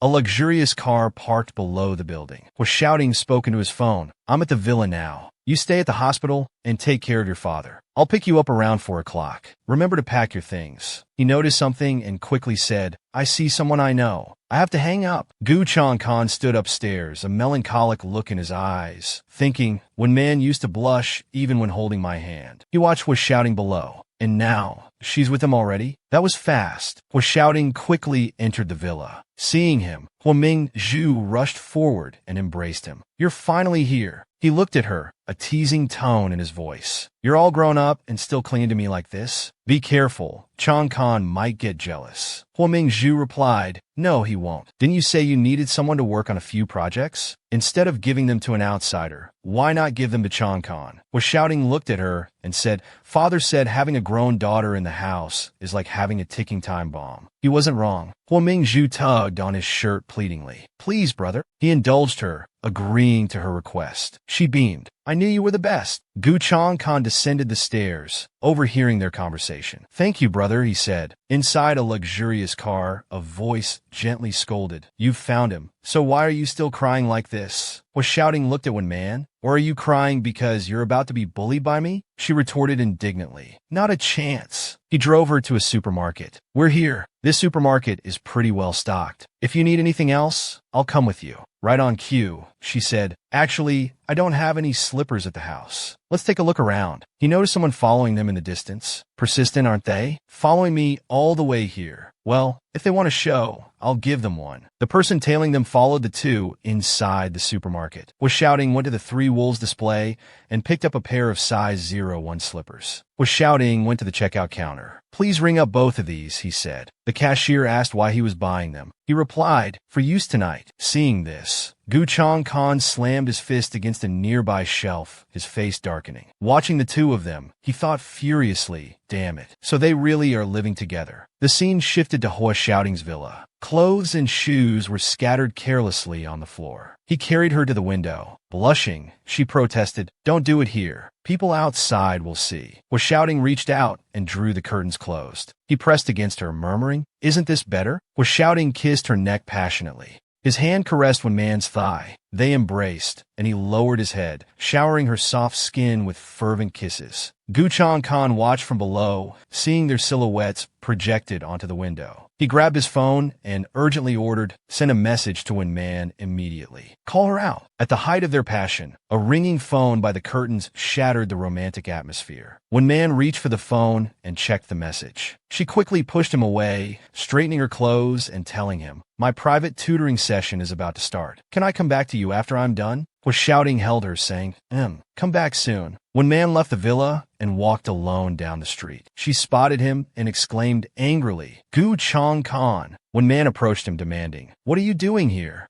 Gu Changkan said sternly, Wen Man, do you really think you'll have a happy ending with Hua Shouting? He hinted at Hua Shouting's past. If you knew his past, you wouldn't be so naive. Wen Man glared at him, asking, what do you want? My relationship with him has nothing to do with you. Gu Changkan started to touch her, saying, you don't care. You want to play with him. He spoke of his conditions for Wen Man. Anything he can give you, I can give you too. Anything he can't give you, I can. He leaned closer to her face, whispering, only I am your destiny. Wen Man slapped him hard, snapping him out of his delusional monologue. Disgusted, she shouted, stop bothering me. She brought up the past. You don't want a scandal to affect your engagement with Hua Mingzhu, do you? He recoiled, touching his cheek where she had slapped him, and watched her leave, stunned. She escaped from him and quickly ran away. Gu Changkan watched Wen Man leave, saying, if I can't have you, no one can. Hua Shouting observed the encounter from afar. Sitting in his car, he instructed someone to investigate Gu Changkan's family and close relationships. Secretary Zhang, please investigate the audit information of Gu Corporation for the recent years and put the documents on my desk tomorrow morning. A week later, everyone's work continued as usual, and the city remained bustling with people. Mrs. Gu pushed a small box towards Wen Man. She had asked Wen Man to meet, and Gu Tin was also present. Mrs. Gu offered the mysterious box to Wen Man, saying ingratiatingly, Wen Man, I asked you here today because I need a favor. She explained the situation seriously to Wen Man. This morning, Changkan's company encountered some problems. I heard that Hua Shouting is deliberately making things difficult.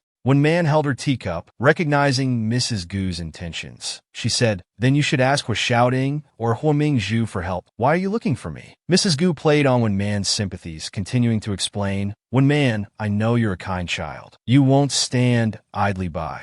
Mrs. Gu then brought up the past. I know you love Changkan. I promise that after he gets married, I won't stop you two from seeing each other secretly. Wen Man cut her short. There's no need to say any more. She explained the situation clearly to Mrs. Gu. You're overthinking things. I have no feelings for Gu Changkan whatsoever. Wen Man stood up. I suggest you seek a consultation with a psychiatrist. She brought up the past. Otherwise, why would you think I'd love the man who ruined my family? Gu Tin, sitting beside her mother, saw the insult and slammed her hand on the table. Wen Man, don't you dare be so ungrateful. I don't believe you don't love my brother anymore. Helping him is the least you could do. She took a sip of her tea and then, without hesitation, threw it in Wen Man's face. Wen Man stood there, listening to Gu Tin's shriek of ah.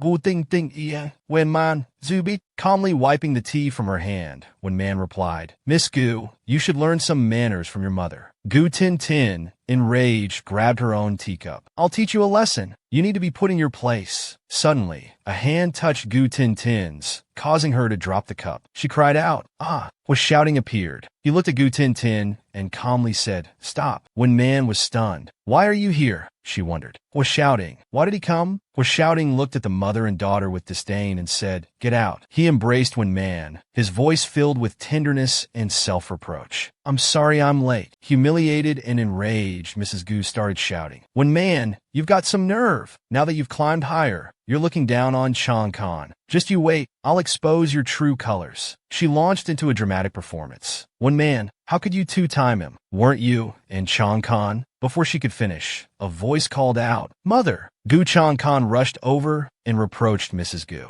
Why did you come to see When Man without consulting me? Was shouting held When Man close, feigning curiosity in front of the Gu family. Chang Khan was in love before. He stared intently at Gu Chang Khan. But I heard from my sister that When Man was his first love. Mrs. Gu, flustered, quickly tried to cover up the truth, afraid Hua shouting would discover it. Ah, I meant When Man's father, who was an accountant at Gu Corporation. I didn't finish my sentence, causing a misunderstanding. Hua shouting seemed satisfied with the explanation. Is that so? That's good, he added. I thought Chang Khan loved When Man and then abandoned her, showing his heartless nature. Gu Chang Khan forced a laugh and steered the conversation in another direction. You're thinking too much, he firmly stated. When Man and I, well, Miss Wen here is no past and there will be no future. Gu Chang Khan thought worriedly. If I don't dispel his suspicions, my marriage to Ming Zhu will be ruined. He resigned himself to this denial. This is the only way for now. He gently stroked When Man's hair and then addressed the Gu women. Well, I'm relieved to hear that. In a towering skyscraper, a glass of water was being filled. When Man asked, did you target Gu Corporation? Was shouting simply held the glass and asked, are you pleading for Gu Chang Khan? Her face darkened. You know I'm not. He and I are in the past. Stop bringing him up. It's bad luck. She turned to leave. He took a sip of water and asked, where are you going? She snapped. None of your business. Just try ignoring me, he said, grabbing her hand and pulling her back. He held her tightly, thinking she's gotten bolder. But this When Man is much more adorable. He gently kissed her neck, making her blush and tremble. Was shouting held her close. Flustered, she turned and asked, aren't you hungry? Should we eat first? He leaned closer to her parted lips, tilted her chin up, and replied, I'm eating right now. Suddenly, her phone rang. She pushed him away, focusing on the call. Don't! I need to answer this. She answered the phone. Hello,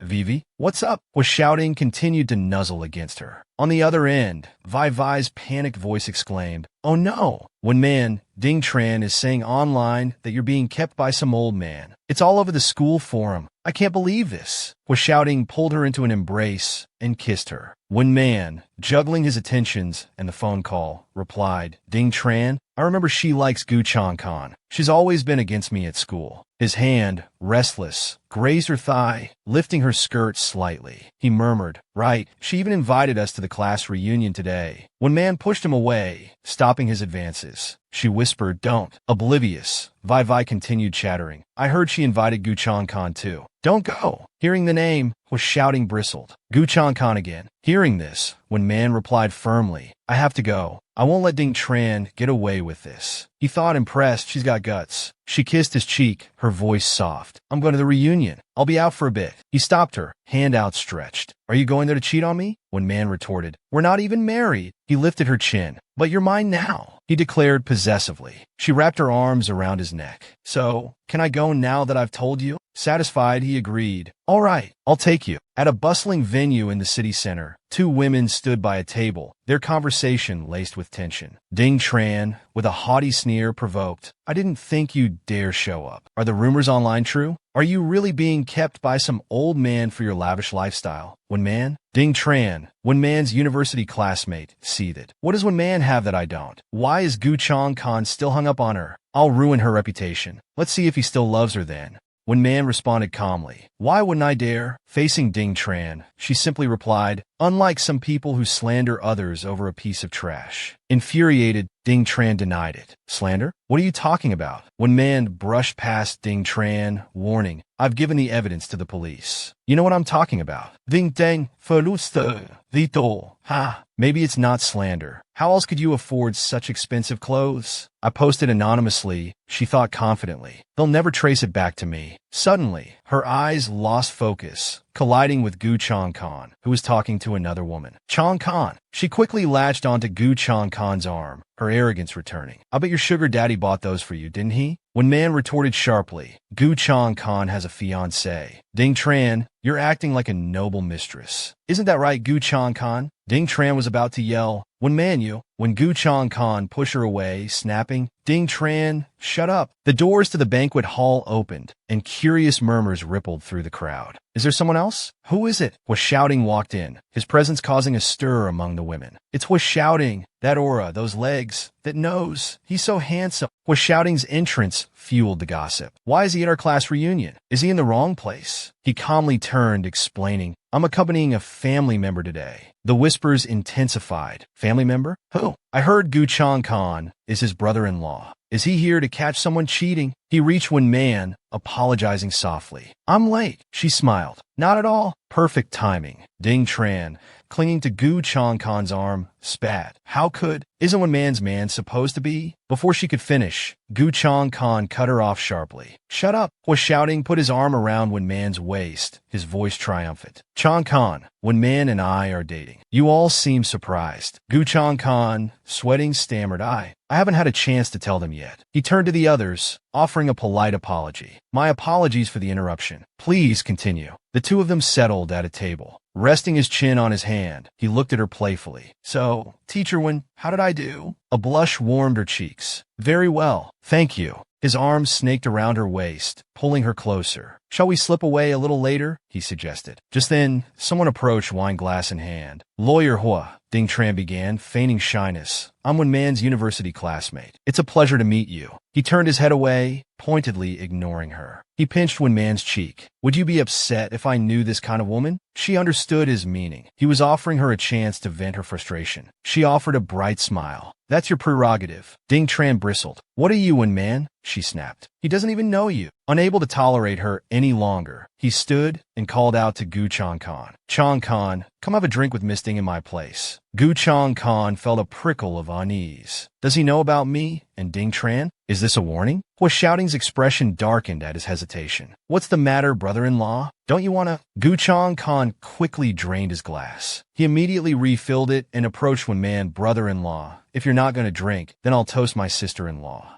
As Wen Man reached for her glass, Was Shouting intercepted it. He pulled her close. Wen Man's health isn't great. I'll drink for her. Whispers erupted around them. Lawyer Hua is playing favorites. He's clearly trying to embarrass Gu Changkan. Didn't Wen Man chase after him for 4 years? Is he trying to get revenge for her? He put his arm around her and led her away. You all enjoy yourselves, he called back. I need to attend to Wen Man. This is my treat, so feel free to order whatever you like. Gu Changkan watched them go, his face grim. Just how far have they gone? In the parking garage beneath the banquet hall, he pulled her into his arms. He tilted her head back and kissed her deeply. When they finally broke apart, breathless, she murmured, "This is a parking garage." "We kissed in a parking garage last time too," he countered, his hand slipping beneath her dress. "And you couldn't get enough of me." He looked up. "Want to get a room?" She blushed. "Let's just go home," she whispered. "Okay," he agreed. In the towering apartment building, lights still shone in many windows. Held close in his embrace, she murmured, "I'll just take a quick shower and change." She clung to him, blushing. "But," he pushed her gently onto the bed. "No buts. I like you just the way you are." She whimpered softly, shouting, "Be gentle." The bed swayed beneath them, her fingers digging into his back. He brushed her hair back from her face, surprise in his voice. "You were with Gu Changkan for 4 years, and this is your first time?" She lifted her head to kiss him mid-sentence. "If I told you sooner, you would have been gentler." The soft afternoon light filtered into the room, illuminating the scattered clothes on the floor. "Don't ask," she commanded. He leaned in to kiss her smooth skin. Suddenly, she pushed him away. "No, stop. I need to shower."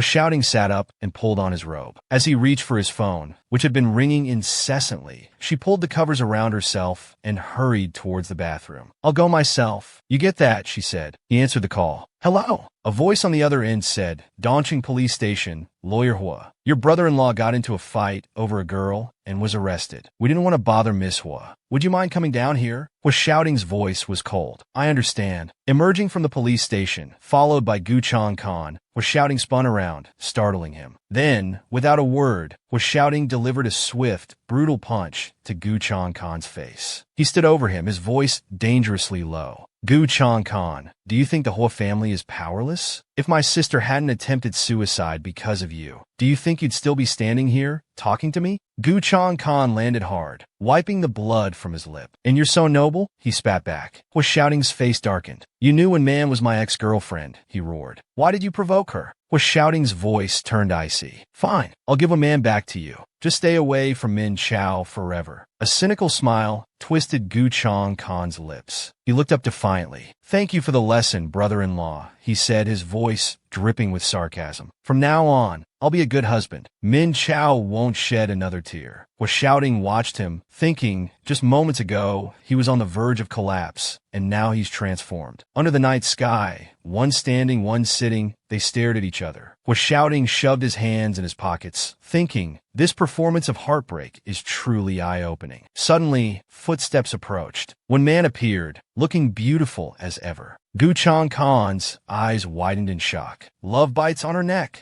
Shouting, seeing When Man, asked with concern, "Why are you here?" She took his hand. "I couldn't sleep knowing you weren't home." A small smile played on Shouting's lips. He was immensely pleased by her answer. Cupping her face in his hands, he teased, "You miss me so much you couldn't sleep?" Her eyes fell to the scrapes on his hand. "You're hurt," she exclaimed, her voice laced with worry. He reassured her, "It's nothing. It's not my blood." Only then did she notice Gu Chang-kan sitting on the ground. Understanding dawned. So, he was dealing with him. She looked at Shouting, a silent question in her eyes. "Are you finished?" He put his arm around her waist, turning to leave. "Yes, I'm finished." As they walked away, she said, "Let's go home. I'll make you some soup." Gu Chang-kan watched them, his face grim. Before, her eyes only saw me. How could she change so easily? Clutching his phone, he seethed. Does she think Shouting will give her a family? He replayed the recording he'd made. "Fine, I'll give a man back to you. Just stay away from Min Chao forever." A single tear fell onto the phone screen. He sank to the ground, wiping his eyes. Min Chao crying for that fickle woman. How pathetic. When Man, you'll regret this. When Man was asleep, when she was jolted awake by noises downstairs. Rubbing the sleep from her eyes, she sat up. Shouting's voice grew clearer. "Put it down gently there." Unable to contain her curiosity, she slipped on her slippers and went downstairs. Looking down, When Man asked, puzzled, "What are you doing?" He instructed the others, "You can leave it there," before turning to face her. He glanced at the object beside him and said softly, "A gift for you. Do you like it?" When Man's face lit up. "Yes, I love it." Shouting smiled. "I'll be waiting for my thank you later tonight," he murmured, his voice laced with innuendo. She beamed at him, thinking, he's so good to me. Our relationship has really progressed. Emboldened, she suggested, "I want to redecorate." He agreed without hesitation. Of course. In the opulent shopping mall, When Man, dressed impeccably, instructed the sales assistant, "Wrap these up, along with everything else I've chosen. Deliver it to Unit 15, Area B, Kentian Villas." Her best friend, Bak Vi, rushed over excitedly, throwing her arms around When Man. "Shopping done. Now let's go buy some clothes." "It's been ages since we shopped together." When Man happily agreed. "Okay." Suddenly, a voice called out from behind them, making When Man turn. "When Man," she politely replied. "President Le." "What a coincidence." Le Tong, eager, said, "When Man, I was just looking for you. Would you consider coming back to work?" When Man looked at President Lu with a puzzled expression. "She fired me so abruptly before. Why does she want me back now?" Bak Vi, more assertive, crossed her arms and said pointedly, "You fired When Man. Now you want her back." President Lu explained, "Firing you wasn't my decision. Ding Tran pressured me, using parents' influence. Things are different now." When Man, intrigued, questioned, different how? President Liu, sweating slightly, furrowed her brow and continued, your relationship with Gu Changkan is public knowledge. Plus, the parents heard Lawyer Ho was with you at the reunion. They want to connect with who was shouting through you. When Man, flustered, declined. I'm sorry. I have no plans to return to work at this time. President Liu, hearing this, didn't press the matter. I understand. I won't bother you any further, she said before taking her leave. Bak Vi, still indignant, grabbed When Man's hand and pulled her away, muttering, don't go back. She was heartless firing you. We won't let her climb back up on our backs. When Man agreed, you're right. I'll listen to you. The two quickly entered a clothing store filled with beautiful designs. Bak Vi picked out a striking red dress and held it up to When Man. This would look amazing on you. Try it on. Speak of the devil. Ding Tran appeared, her voice dripping with sarcasm. Well, if it isn't When Man, look at you, now that you have a sugar daddy. Security even lets you into high-end malls. She picked up the price tag and scoffed. This dress is over $2 million. Can you afford it, When Man? Bak Vi, furious, stepped in front of When Man. Who says we can't afford it? You. When Man, worried, pulled her friend back. Vi, don't bother with her. Then, turning to Ding Tran, she coolly replied, it's none of your business. But Ding Tran wouldn't let it go. Pointing a finger, she taunted, I am concerned. What if Lawyer Ho doesn't give you enough money? I'd hate for you to be embarrassed. Suddenly, a familiar voice called out from the entrance. Excuse me, I'll take that. Wrap it up. Was shouting, impeccably dressed, strolled in. He walked over to When Man, placing his arm around her waist. Am I late? He asked solicitously. She smiled softly. Not at all. Perfect timing. Was shouting, glanced at Ding Tran, his eyes like daggers. My money, my choice who I spend it on. None of your concern. Ding Tran, speechless, flushed with humiliation. Bak Vi, not wanting to be a third wheel, made an excuse to leave. I have to go. See you later. As she brushed past Ding Tran, she grabbed her arm and hissed, come on, you bitch. Go where you belong. Ding Tran struggled. Let go of me, you bitch. Bak Vi snapped. Trash that can't speak properly. Shut your mouth. Once they were gone, was shouting, turned to When Man, a smile playing on his lips. That dress looks stunning on you. Where tomorrow night? There's a party. When Man looked surprised. A party? He elaborated. An elder is hosting it. Kyo Kinian, the overseas Chinese musician who visited the house. She asked excitedly, Kyo Kinian? How do you know him? He explained, Mr. Kyo and my father are old friends. Do you admire him? When Man nodded enthusiastically. Was shouting, continued, he's in Europe at the moment conveniently. I could take you abroad to study. He could recommend some good schools. When Man was taken aback, a flicker of worry crossing her face. You want to send me abroad? We just got together. Amidst the glittering cityscape, was shouting's luxurious car glided smoothly along the road. When Man, in a seductive black dress, looked radiant. He glanced at her, showering her with compliments. You look absolutely breathtaking tonight. She simply replied, as long as you like it. Sensing her unusual quietness, he gently lifted her chin. You've been distant since yesterday. What's wrong? She brushed it off. Nothing. It's your imagination. He looked at her with concern. Later, at the party, she turned her head, cutting him off. Don't worry. I know how to behave. When Man stared out the window, anxiety gnawing at her. Abroad?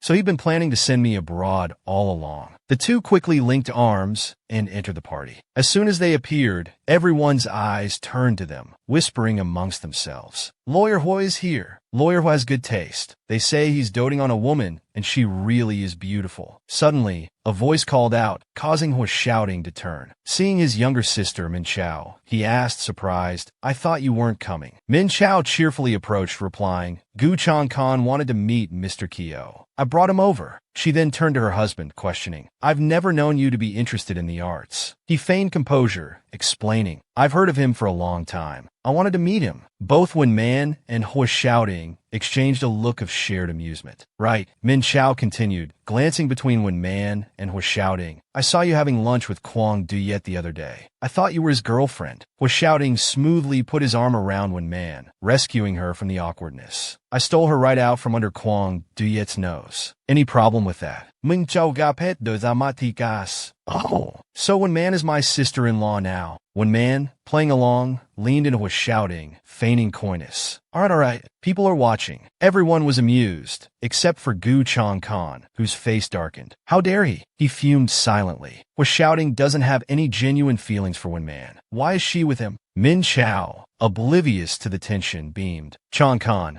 don't you think my brother and sister-in-law are a perfect match? I'm so envious, he stammered. WFA? Min Chao enthusiastically pulled him over. Chong Khan, she began, making introductions. From now on, Wen Man is our sister-in-law. We're family. He forced a smile. Of course, I'll definitely treat her well. Wen Man frowned, disgusted by his fake enthusiasm. He's hiding it well, she thought. Now that we're shouting and I are public, he won't bother me anymore. The tense atmosphere was broken by an announcement. Master Kyo has arrived. Kyo, Kinnian, impeccably dressed, entered and called out, shouting, Min Chao. He slowly approached them. Min Chao greeted him warmly. Uncle Kyo was shouting, holding Wen Man close, introduced her boldly. This is my girlfriend, Wen Man. She's a big fan of yours. She insisted on coming when she heard you'd be here. Wen Man nodded politely. Hello, Master Kyo. Kyo, Kinnian seemed startled, staring at her with a look of surprise. That face, he murmured. Was shouting quickly prompted, Uncle Kyo? Wen Man felt a blush creep up her neck. Why does he keep looking at me like that? Kyo Kinnian quickly recovered his composure, smiling. It's nothing. Miss Wen has such a kind face. She reminds me of an old friend. How old are you, Miss Wen? The question hung in the air, causing a ripple of murmurs through the room. Is this old man trying to snag a young girl? Many thought. Gu Chong Khan scowled, fuming. How dare he? He thought, ignoring his wife's chattering beside him. This pastry is delicious, Chong Khan. Try some. Just as Wen Man was about to answer, was shouting gently squeezed her shoulder, stopping her. Go get something to eat, he instructed. I'll talk to Uncle Kyo for a bit. She obediently agreed. The two men entered a private room. Kyo Kinnian, sitting opposite, was shouting, asked anxiously, Shouting, have you taken care of the matter I asked you about? Was shouting replied calmly, Not yet, Uncle Kyo. Your daughter has been missing for many years. Do you have anything that could help identify her? Kyo Kinnian quickly produced a necklace, his voice tinged with sadness. This was her mother's. My daughter should have one just like it. Was shouting took the necklace, examining it closely. I'll do my best. I feel like I've seen it somewhere before, but I can't quite place it. Outside, Gu Chong Khan was trying to eavesdrop. What are they talking about? He muttered. Is it a business secret? Suddenly, his eyes widened as he caught sight of the necklace in Kyo Kinnian's hand. That's Wen Man's necklace, he realized with a jolt. Wen Man is Master Kyo's daughter. Inside the bustling party, Wen Man stepped out onto the balcony, seeking refuge in the cool night air. Suddenly, a voice called out to Wen Man, startled. She turned to see who it was. Recognizing Gu Chong Khan, she snapped, What do you want now? He crossed his arms, a sneer twisting his lips. Congratulations on becoming Mr. H's girlfriend in name only. High fashion, millions in jewels. Wen Man, are you enjoying yourself? She stepped towards him, her voice sharp. What do you gain from mocking me? The sweet taste of revenge? If that's what you need, go ahead and indulge yourself. She turned to leave. He grabbed her arm, his face darkening as he began to reminisce. Forgotten so quickly? Moved on so fast? Sleeping with another man already? Wen Man struggled to pull free, thinking, how could someone like him understand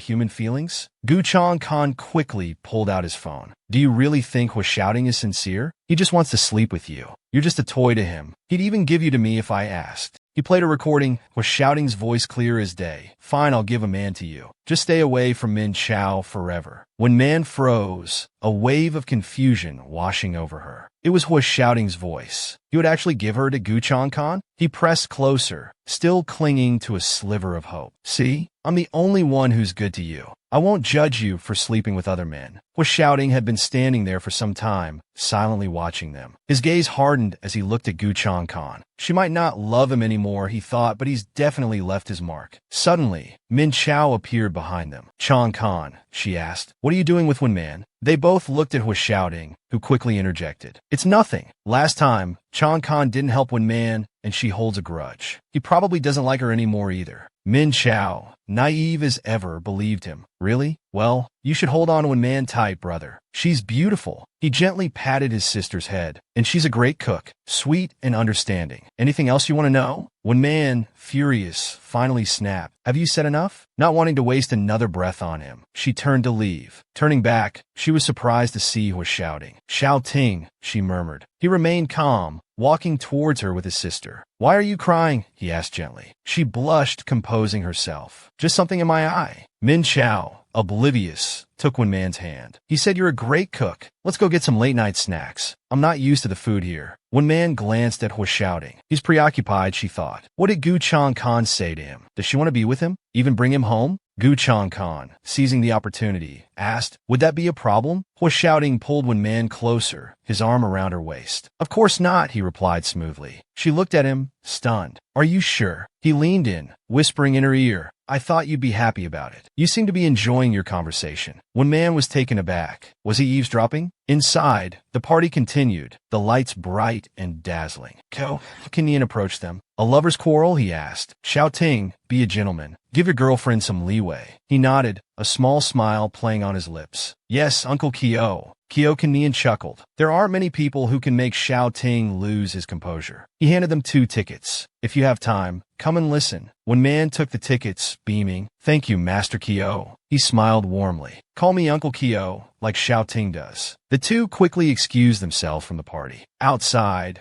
the towering city buildings still glittered with lights, the city humming with activity. Since meeting Kyo Kanyan, Wen Man had been practically radiating joy. Was shouting, noticing this, asked, "That happy?" "Of course," she replied, still buzzing with excitement. "I'm with you." He feigned annoyance. "You want to be with me?" She clung to his arm, her voice sweet. "Who else would I be with?" He shook his head, pretending to think. "I don't know." When everyone arrived at Hua Xiaoting's villa, he excused himself to change. Min Chao, gazing around in awe, covered her mouth. "Brother, you're too generous." This piano, was it flown in? "In this apartment, it's not like before. It feels so homey, don't you think, Changkan?" Gu Changkan walked over to the liquor cabinet, picked up a vintage bottle, and replied casually, "When Man did it." Was shouting, turned around. What else would a woman do with her time at home? Min Chao, upon hearing this, was filled with admiration. Meanwhile, Gu Changkan downed his drink, his expression sour. Was shouting, swirled the liquor in his glass. With a triumphant air, when Man emerged, having changed into comfortable home attire, she looked graceful and radiant. Adjusting her hair, she peeked out and asked, "What would everyone like to eat?" Was shouting, his arm possessively around her waist, guided her inside. "Just order whatever you like. Don't listen to Min Chao. She's always on a diet. You can make a feast, and she'll only eat 2 bites." Min Chao, hearing this, pouted indignantly. Suddenly, was shouting, pushed Wen Man gently against the door, leaning in to whisper in her ear, "So, remove your makeup and change your clothes." Looking rather petite now.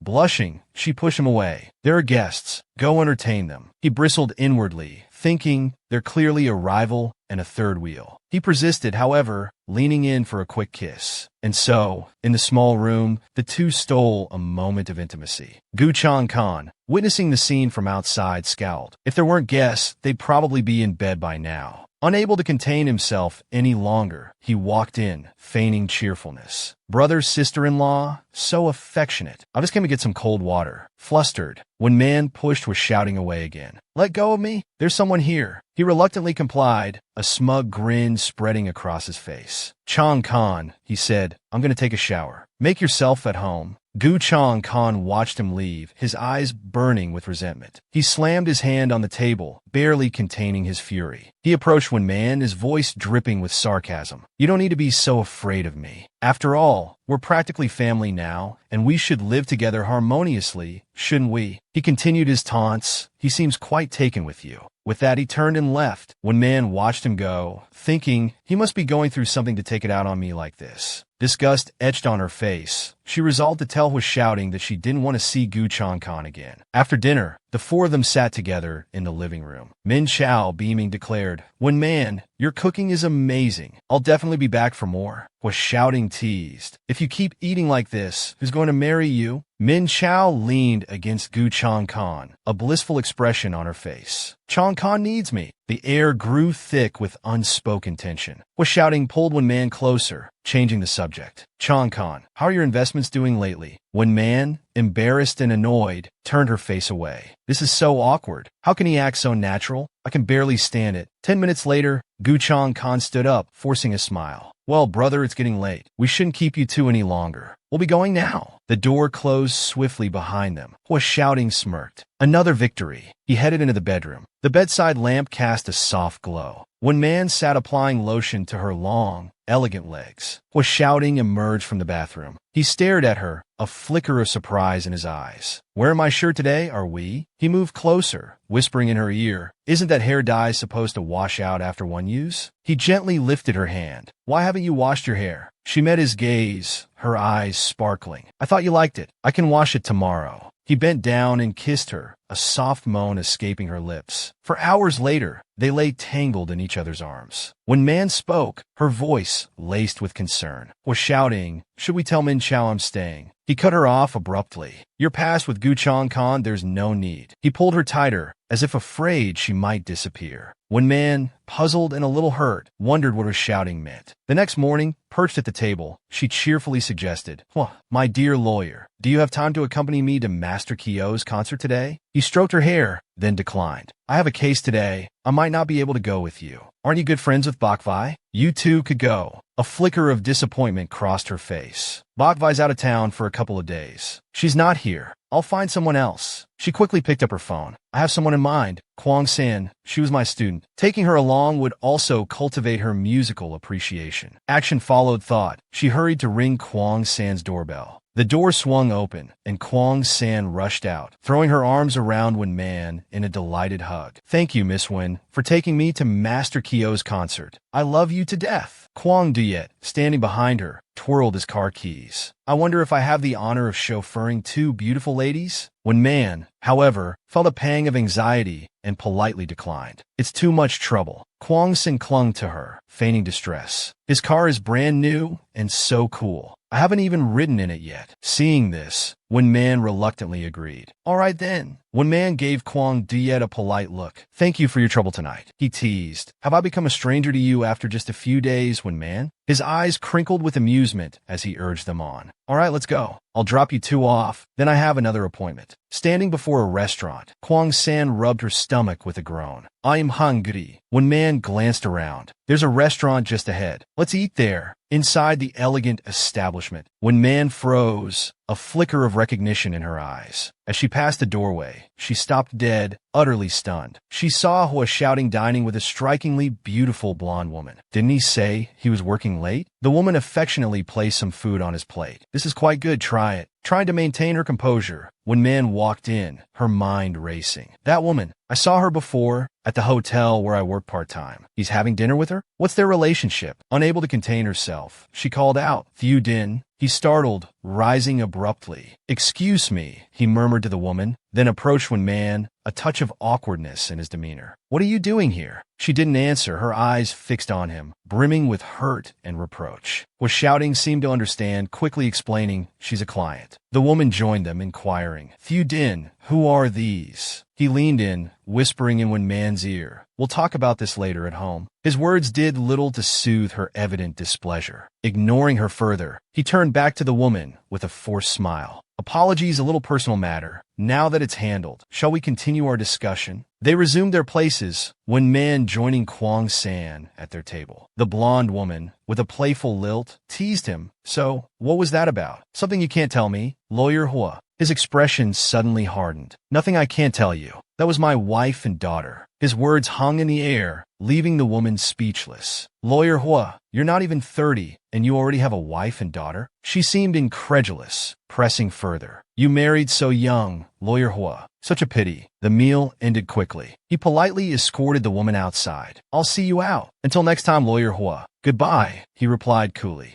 Turning back, he spotted Kwang Duyet. What are you doing here? He asked, a touch of annoyance in his voice. Waiting for Kwang San? Kwang Duyet smiled calmly. I was going to take Wen Man home, but since you're here, I suppose you don't need me. Hua shouting snapped. What nonsense are you talking about? Kwang Duyet stepped closer, his gaze fixed on Hua shouting. I'm serious, Thieu Din. If you're not truly committed to Wen Man, then leave her to me. Hua shouting's expression was resolute. I'm taking her home. The villa was still lit when they arrived. Wen Man climbed into bed, turning her back to him. Hua shouting sat beside her. Still angry, he reached out, gently encircling her waist with his arm. He tried to soothe her, explaining, "She's just a client. Not important. Is it worth getting upset with me over this?" Suddenly, she turned, cupping his face in her hands, her voice soft. "I believe you." And just like that, they were lost in another passionate embrace. Meanwhile, Xiaoting's phone, lying on the nightstand, suddenly lit up with a message from a woman named Kyo and, "Fu Din, I'm back.